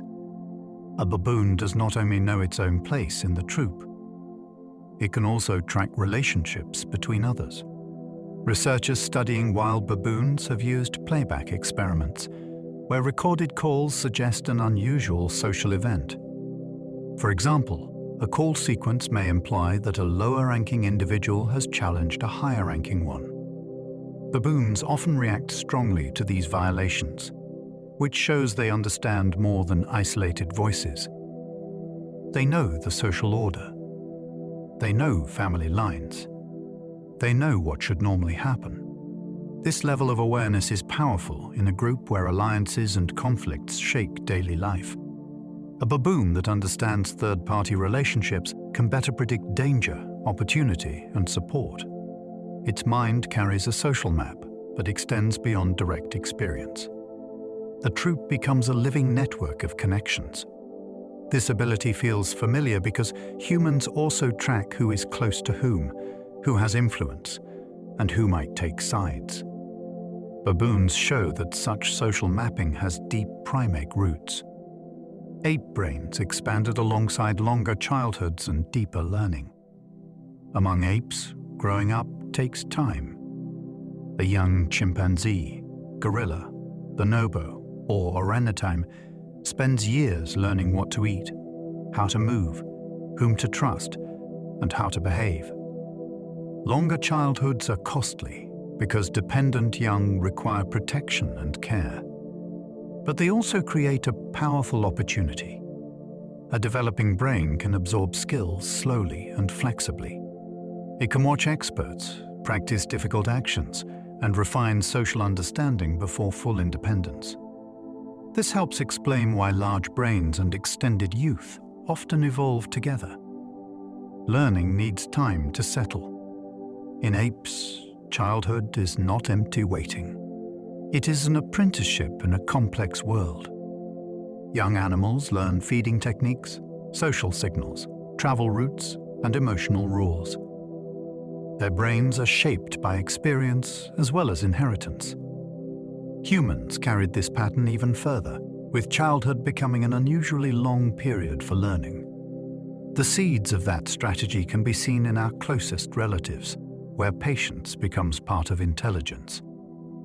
Chimpanzees make tools differently in different communities. A chimpanzee in one forest may fish for termites with a carefully prepared twig. In another area, chimpanzees may crack nuts with stones. Elsewhere, they may use leaves as sponges to drink water.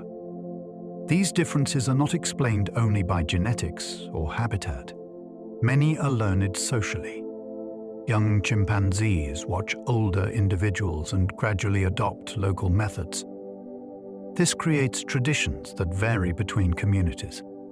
Such behavior is one of the clearest signs of non-human culture.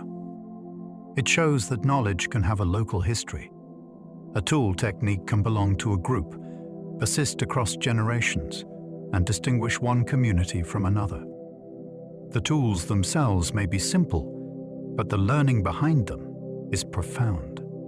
A young chimp does not merely inherit a body with hands. It inherits a community with habits. This gives us a glimpse of a world before human technology became overwhelming. Culture may have begun as something small, practical, and shared beside a termite mound. Bonobos use social closeness to reduce tension and conflict.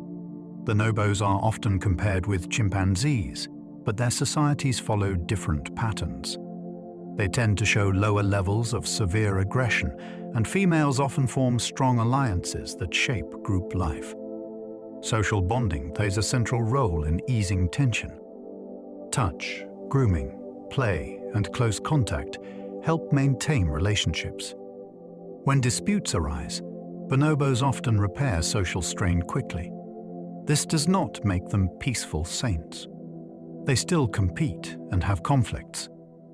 But their way of managing tension reveals another path for ape intelligence. Instead of relying mainly on force, a group can stabilize itself through affiliation. That matters because social closeness requires memory, recognition, emotional sensitivity, and timing. Individuals must know when reassurance is needed and who is likely to respond. Bonobos remind us that intelligence is not only about tools or dominance. It is also about keeping a social world from falling apart. In their lives, connection becomes a strategy, and cooperation becomes part of survival. Gorillas communicate with gestures that carry flexible meaning. A gorilla can use a touch, a posture, a movement, or a directed gesture to influence another individual. These signals are not always fixed like alarm calls. Their meaning often depends on context.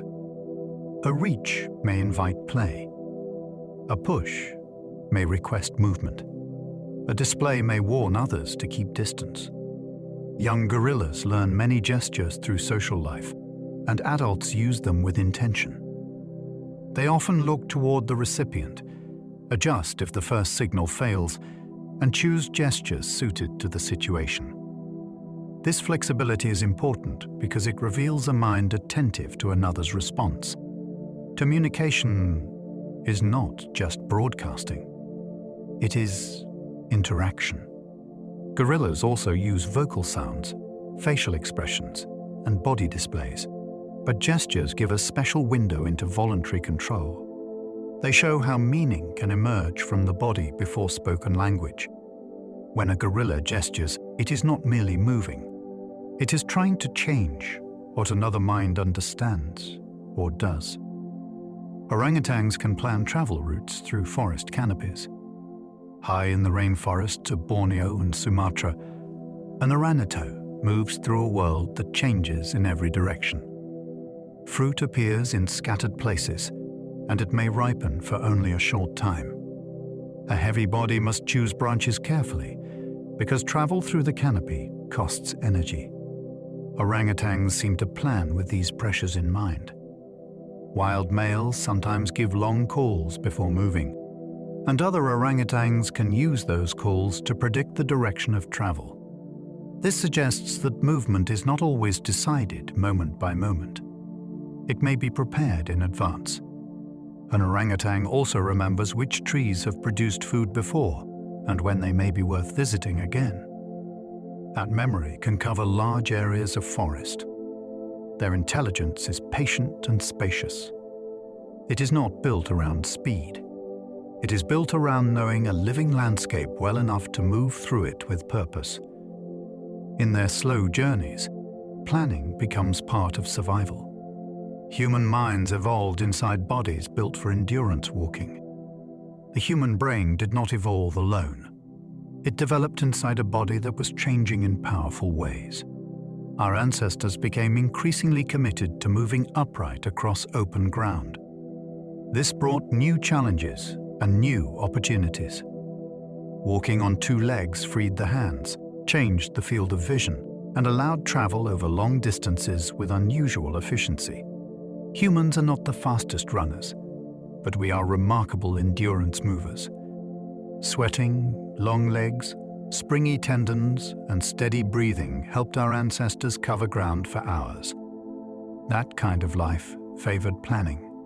A group had to remember water sources, track animals, return to camp, and coordinate movement. The mind became tied to distance. It learned to think beyond the next step. Even today, walking can change thought.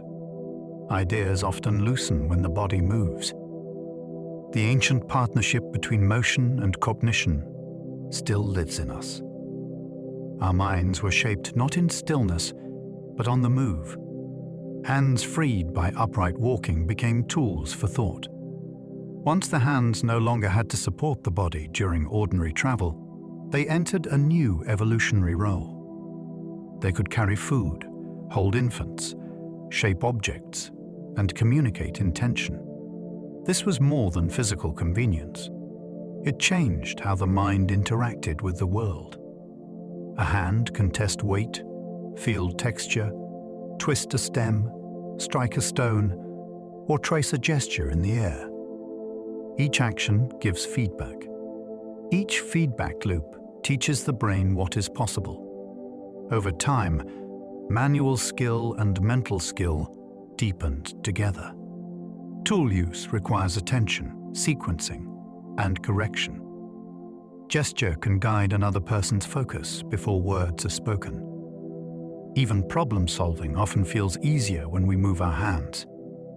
We point, draw, measure, and arrange things outside the body. The human hand became a bridge between thought and matter. It let imagination touch the world, and it let the world teach imagination in return. Cooking changed human evolution by making calories easier to digest. Fire did more than warm our ancestors. It changed the food entering their bodies.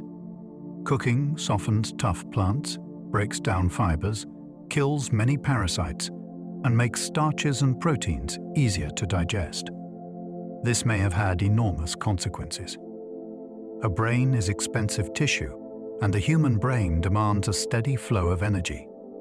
Cooked food can deliver more usable calories with less chewing and less digestive effort. Over evolutionary time, this may have helped support larger brains and smaller guts. It also changed daily life. Meals could be shared around a hearth. Food preparation required timing, memory, and cooperation. The act of cooking turned raw ingredients into a social and cognitive event. It made nourishment safer and more efficient, but it also created a place where knowledge could gather. A controlled flame may have fed not only the body, but the future mind. Every cooked meal carries a trace of that ancient transformation. Fire extended the day and gathered people into shared attention. When darkness fell, fire created a new kind of time. It gave protection, warmth, and light after sunset. Around it, early humans could remain awake together when most other animals were settling into night. This changed social life. A flame draws attention toward a common center. People could repair tools, prepare food, watch one another's faces, and listen to voices in the dark.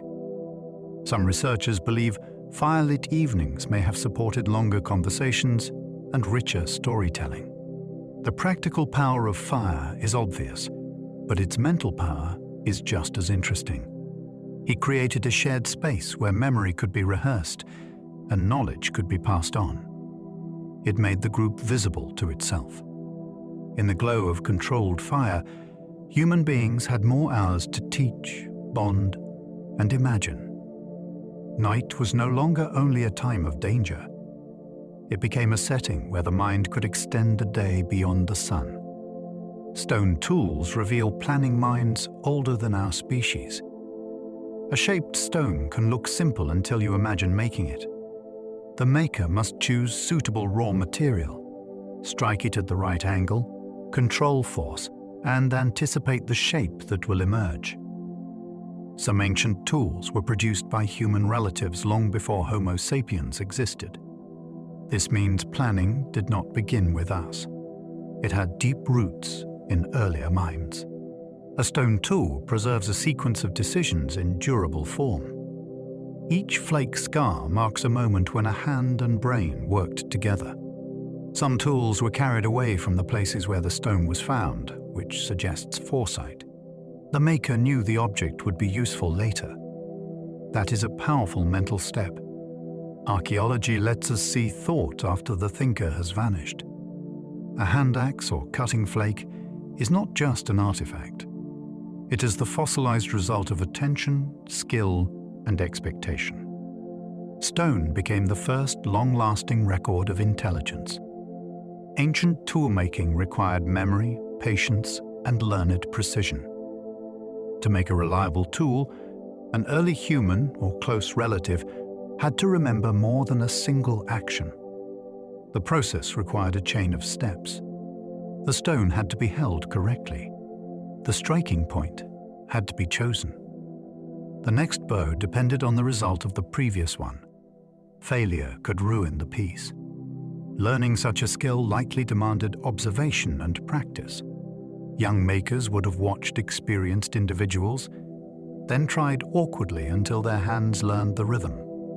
This kind of craft strengthens the link between memory and movement. It also teaches restraint. A rushed blow can destroy what careful work has prepared. Tool-making therefore reveals minds capable of delayed reward. The useful edge appears only after effort has been organized through time. In that sense, the earliest workshops were also classrooms. Each stone carried technique from one individual to another, and skill became a kind of inheritance that did not live in genes alone. The Herculean hand axe remained useful for over 1 million years.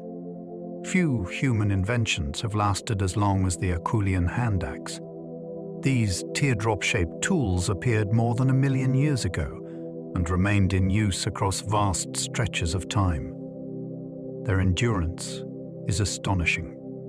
Civilizations rise and fall in thousands of years, but this design persisted through changing climates, migrations, and species of human relatives. A hand axe could cut, butcher, scrape, dig, and process plant material. It was portable and versatile. It also required skill to make. The symmetry of many examples suggests that makers followed a mental template, shaping stone toward a remembered form. Some hand axes may even show care beyond strict utility because the best examples have a striking balance. Their long success tells us something profound about early cognition. Once a design worked well, it could be taught, copied, and carried through generations. The hand axe was not just a tool. It was a tradition in stone, repeated across deep time. Language likely grew from gestures, sounds, and shared intention. Human language did not appear as a complete system in a single moment. Its roots may lie in many older abilities coming together. Our ancestors could gesture, control the voice, follow another's attention, imitate actions, and understand goals. Over time, these skills may have supported more deliberate communication. A pointing hand can direct attention. A meaningful sound can call someone back. A shared task can create pressure for clearer signals. Language required more than noise. It required minds that could understand that another mind needed information. This is called shared intention, and it is central to human communication. Words later made that ability far more powerful. They let people talk about things not present, events not yet happened, and ideas no one could touch. But before words became vast, communication had to become cooperative. The first steps toward language may have been practical and embodied, shaped by the need to coordinate life with others. Grammar gave human minds a way to build invisible worlds. Words alone are powerful, but grammar changes what words can do. It allows a mind to arrange ideas into relationships. Someone did something. Something might happen. A person believes another person is mistaken. With grammar, thought can hold time, cause, possibility, and perspective in structured form. This is one reason language became such a force in human evolution. It did not merely label the world. It allowed people to construct worlds that were not immediately present. A group could discuss a hunt before it began. A child could learn about a danger never seen. A storyteller could describe a person who existed only in memory. Grammar turns communication into mental architecture. It lets simple elements combine into meanings without obvious limit. The human brain became able to carry scenes, plans, rules, and imagined futures in speech. Invisible events could be shared as if they were present, and that changed what groups could know together. Storytelling turned memory into a tool for group survival. A story is more than entertainment. It can carry danger, strategy, identity, and moral expectation across time. Before writing, spoken stories may have helped people remember where to be cautious, which choices brought disaster, and what kind of behavior a group valued.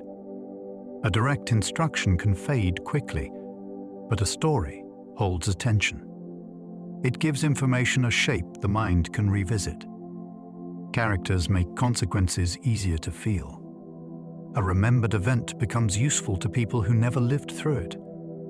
In this way, storytelling turned private experience into shared preparation.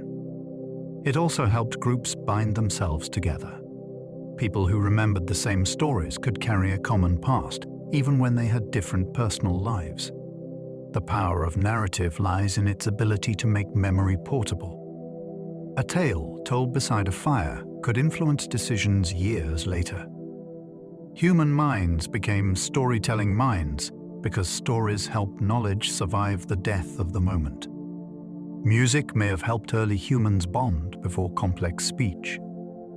Before language reached its full power, rhythmic sound may already have been shaping social connection.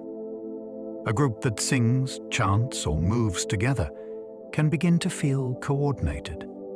The body locks onto timing. Breath and movement become shared.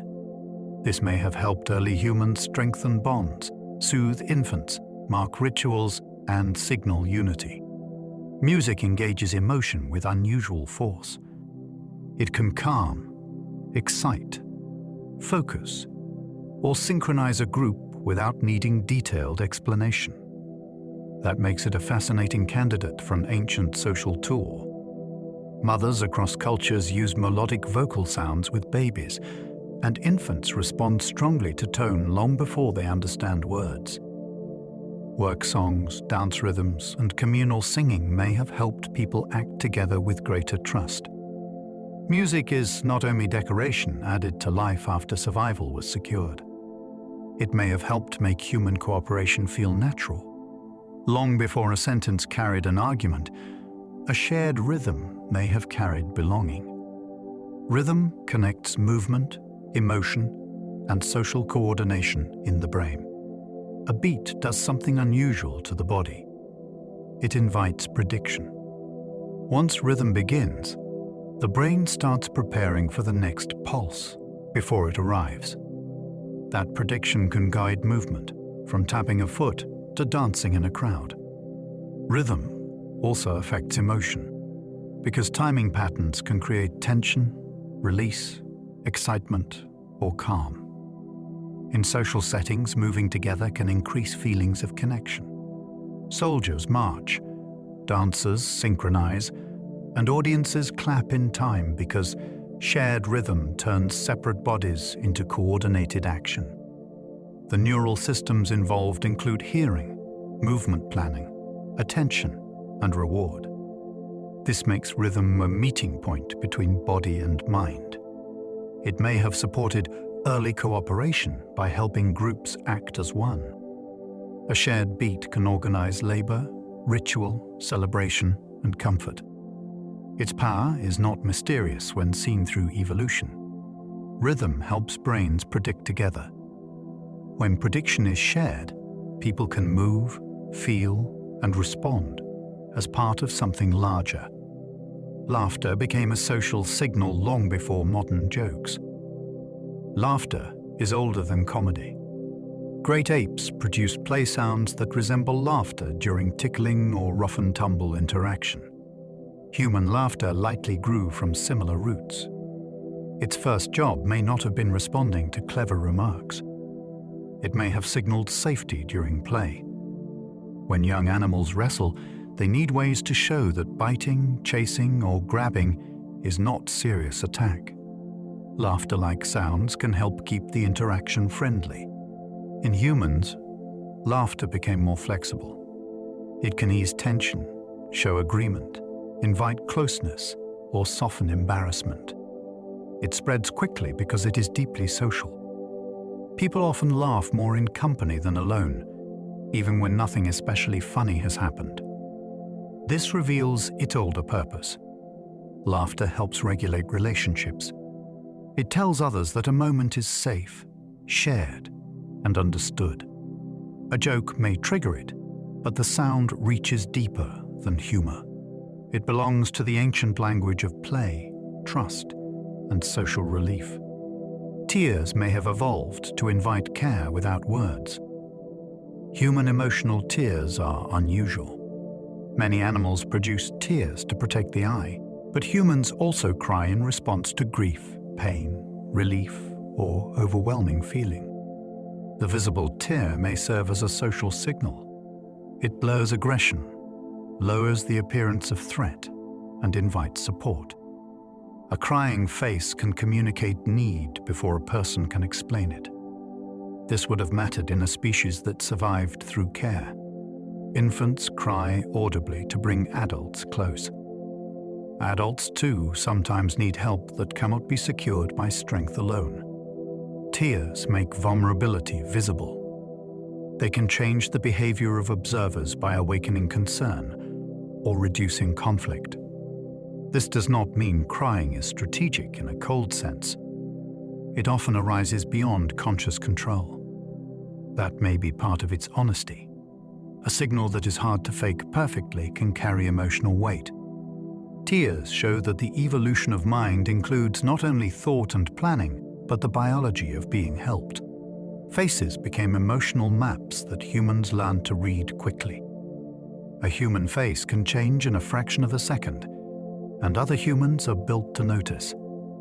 The lift of an eyebrow, the tightening around the eyes, or the shape of the mouth can reveal attention, discomfort, anger, amusement, or fear.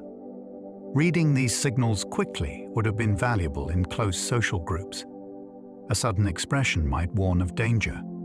A softened expression might invite approach. A tense expression might signal conflict before words begin. The brain has specialized systems for face perception, and infants show interest in face-like patterns very early in life. This suggests that faces became central to human social development. They are not just surfaces we recognize. They are moving displays of inner state. Of course, expressions vary by culture and context, but the general importance of the face is deeply human.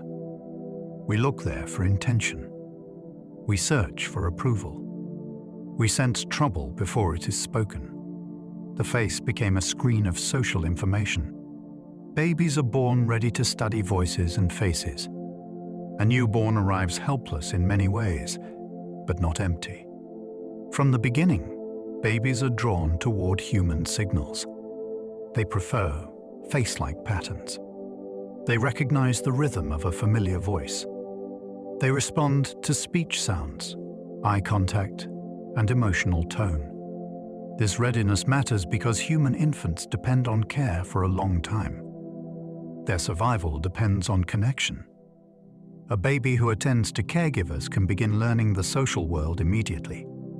The adult face becomes a source of safety, information, and regulation. The voice becomes a guide through comfort and surprise. Even before words are understood, tone carries meaning. This early sensitivity helps build attachment, and attachment helps the brain develop. The infant mind is not a finished mind, but it is already prepared for relationship. Evolution shaped babies to seek the very signals that will shape them in return.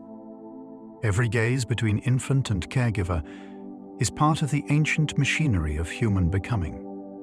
Childhood lengthened because human brains needed years of tuning. Human childhood is unusually long.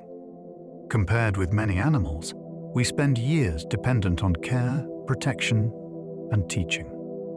This might seem like a weakness, but it is also one of our greatest strengths.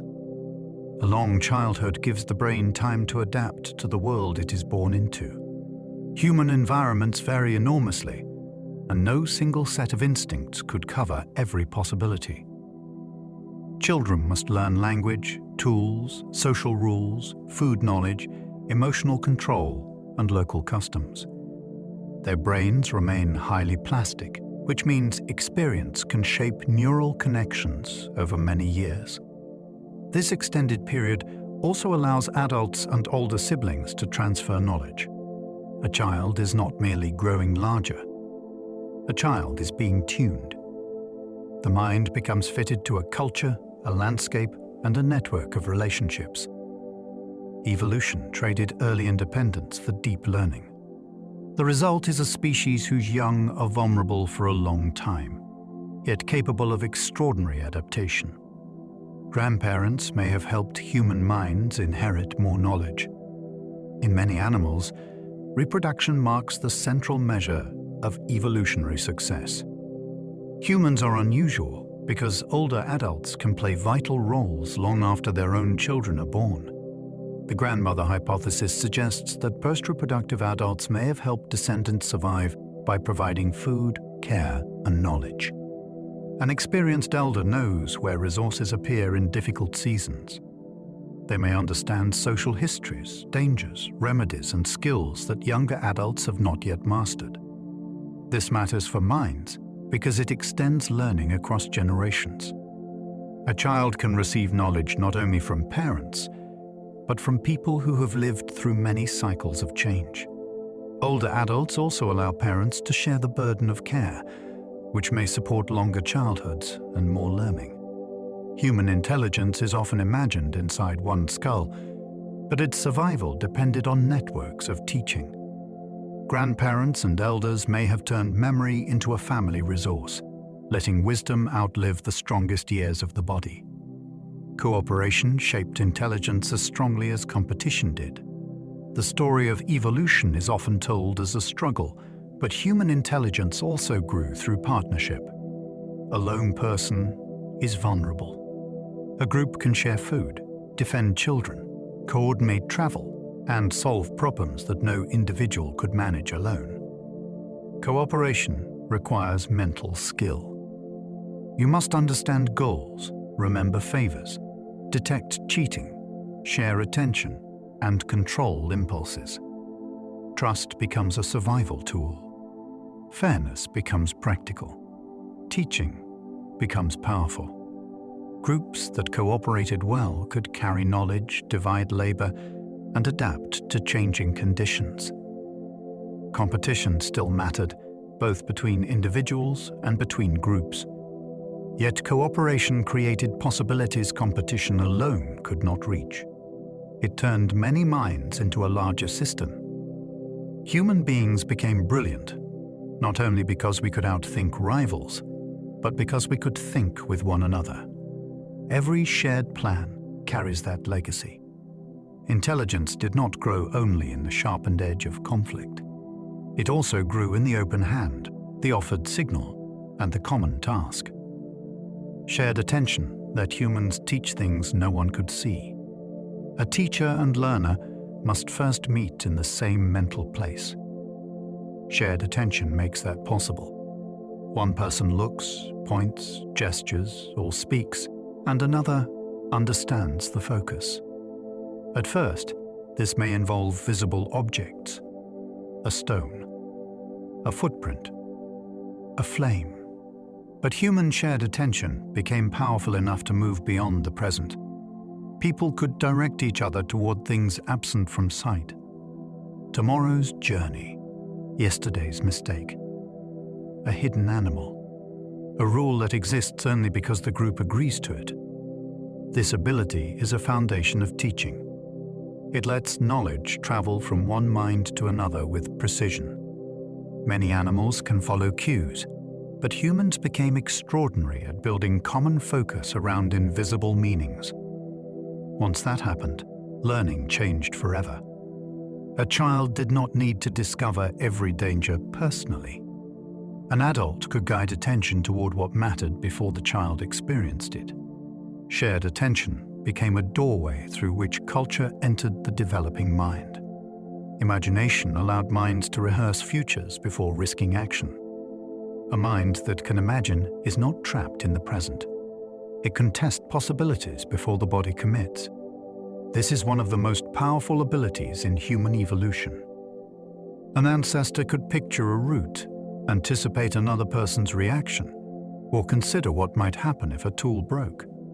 Such mental rehearsal reduces risk. It allows failure to occur inside the mind before it occurs in the world. Imagination also helps with cooperation, because people can form shared plans around events that have not happened yet. It supports invention by letting the brain combine memories into new arrangements. The imagined future is never perfect, but it gives action a preview. This ability likely grew from older systems for memory, navigation, and social prediction. When those systems became more flexible, the mind could travel beyond immediate experience. Human imagination is often treated as escape, but its roots are practical. It helped our ancestors survive by letting them act twice, first in thought and then in life. Dreams may help brains test emotions while the body rests. During sleep, the brain can generate scenes that feel vivid, strange, and emotionally charged. Scientists still debate why dreams occur, but one compelling idea is that they help the mind process feeling. A dream can bring fear, longing, embarrassment, or relief into a simulated space where the body remains mostly still. This may allow emotional memories to be reorganized without the same immediate danger as waking life. Dreams often mix fragments from recent experience with older concerns. That mixture can seem bizarre, but it may reflect the brain searching for patterns and meanings. The sleeping mind is not simply replaying a recording. It is actively constructing. In this view, dreams are part of emotional maintenance. They let the brain encounter difficult material in altered form. Not every dream has a clear message, and not every nightmare is useful. Still, dreaming shows that the mind keeps working after the waking self lets go of the day. Sleep protected learning by letting memories reorganize in darkness. Learning does not end when practice stops. During sleep, the brain continues to process what has happened. Memories can be strengthened, weakened, linked, or reshaped. Some neural patterns active during waking experience appear again during sleep, as if the brain is revisiting important information. This may help stabilize skills and facts. It may also help separate what matters from what can fade. Sleep gives the brain a different chemical environment from wakefulness, and that shift seems to support memory work. A person who sleeps after learning often performs better than someone who stays awake for the same period. This is not laziness. It is biology protecting knowledge. For our ancestors, better memory could mean better foraging, safer navigation, and stronger social understanding. The night became part of learning, not an interruption of it. When the body lies still, the brain is not empty. It is sorting the day into patterns that may guide tomorrow. Moral instincts grew from social life and mutual dependence. Morality can feel lofty, but some of its roots are practical. Social animals must manage conflict, care, fairness, loyalty, and harm. In humans, these pressures became especially intense because survival depended so heavily on group life. A person who shared, kept promises, and protected others could strengthen bonds. A person who cheated too often risked punishment or exclusion.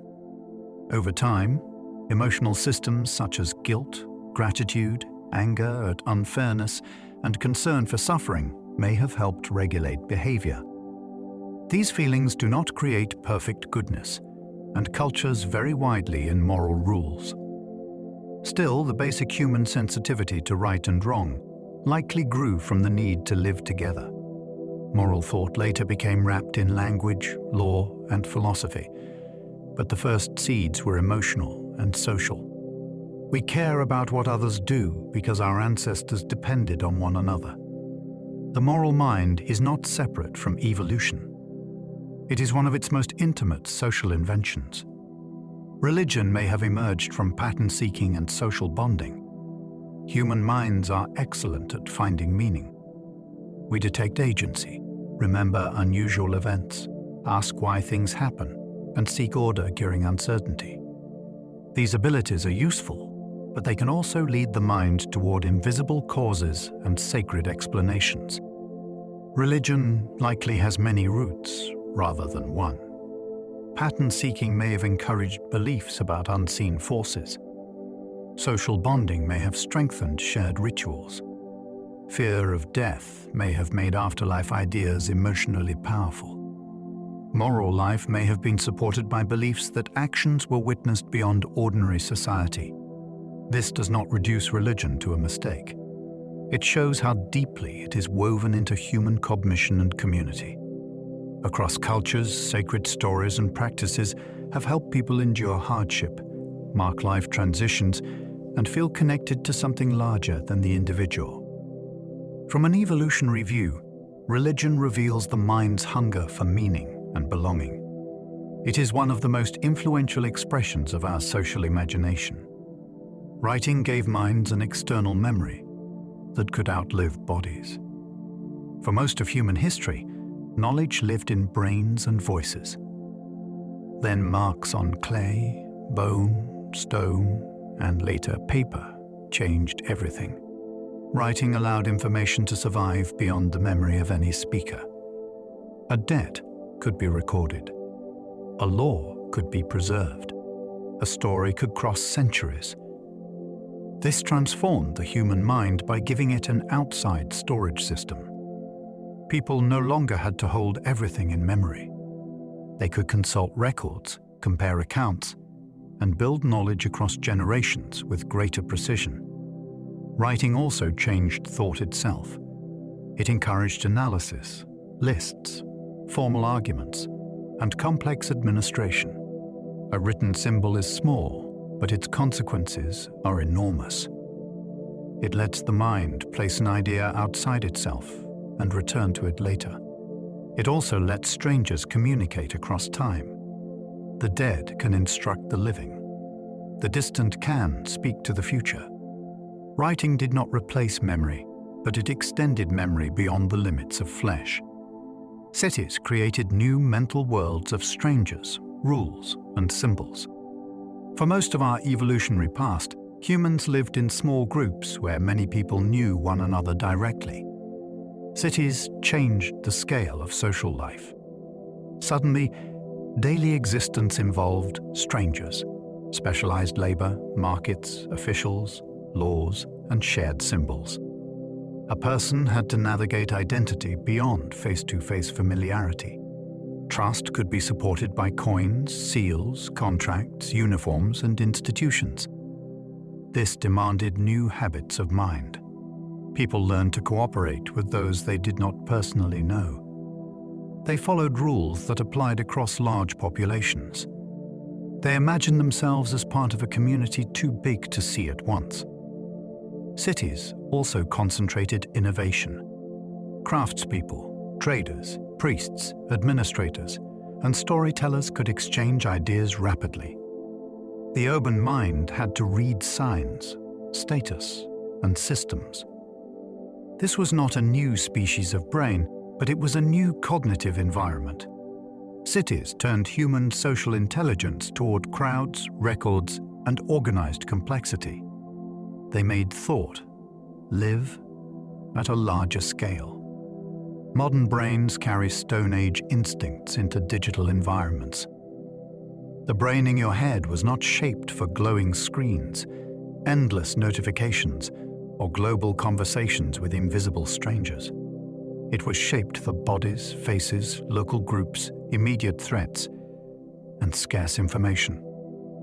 Yet today, ancient attention systems meet digital abundance. A sudden alert can feel important because the mind is built to notice change. Social approval online can tug at deep systems for belonging and status. Anger can spread quickly because threat signals capture attention. The mismatch is profound. Our brains are not broken. They are old tools working inside new surroundings. This helps explain why modern life can feel mentally crowded. We carry instincts for vigilance, curiosity, comparison, and connection into spaces designed to stimulate them constantly. Understanding this does not remove responsibility, but it adds compassion.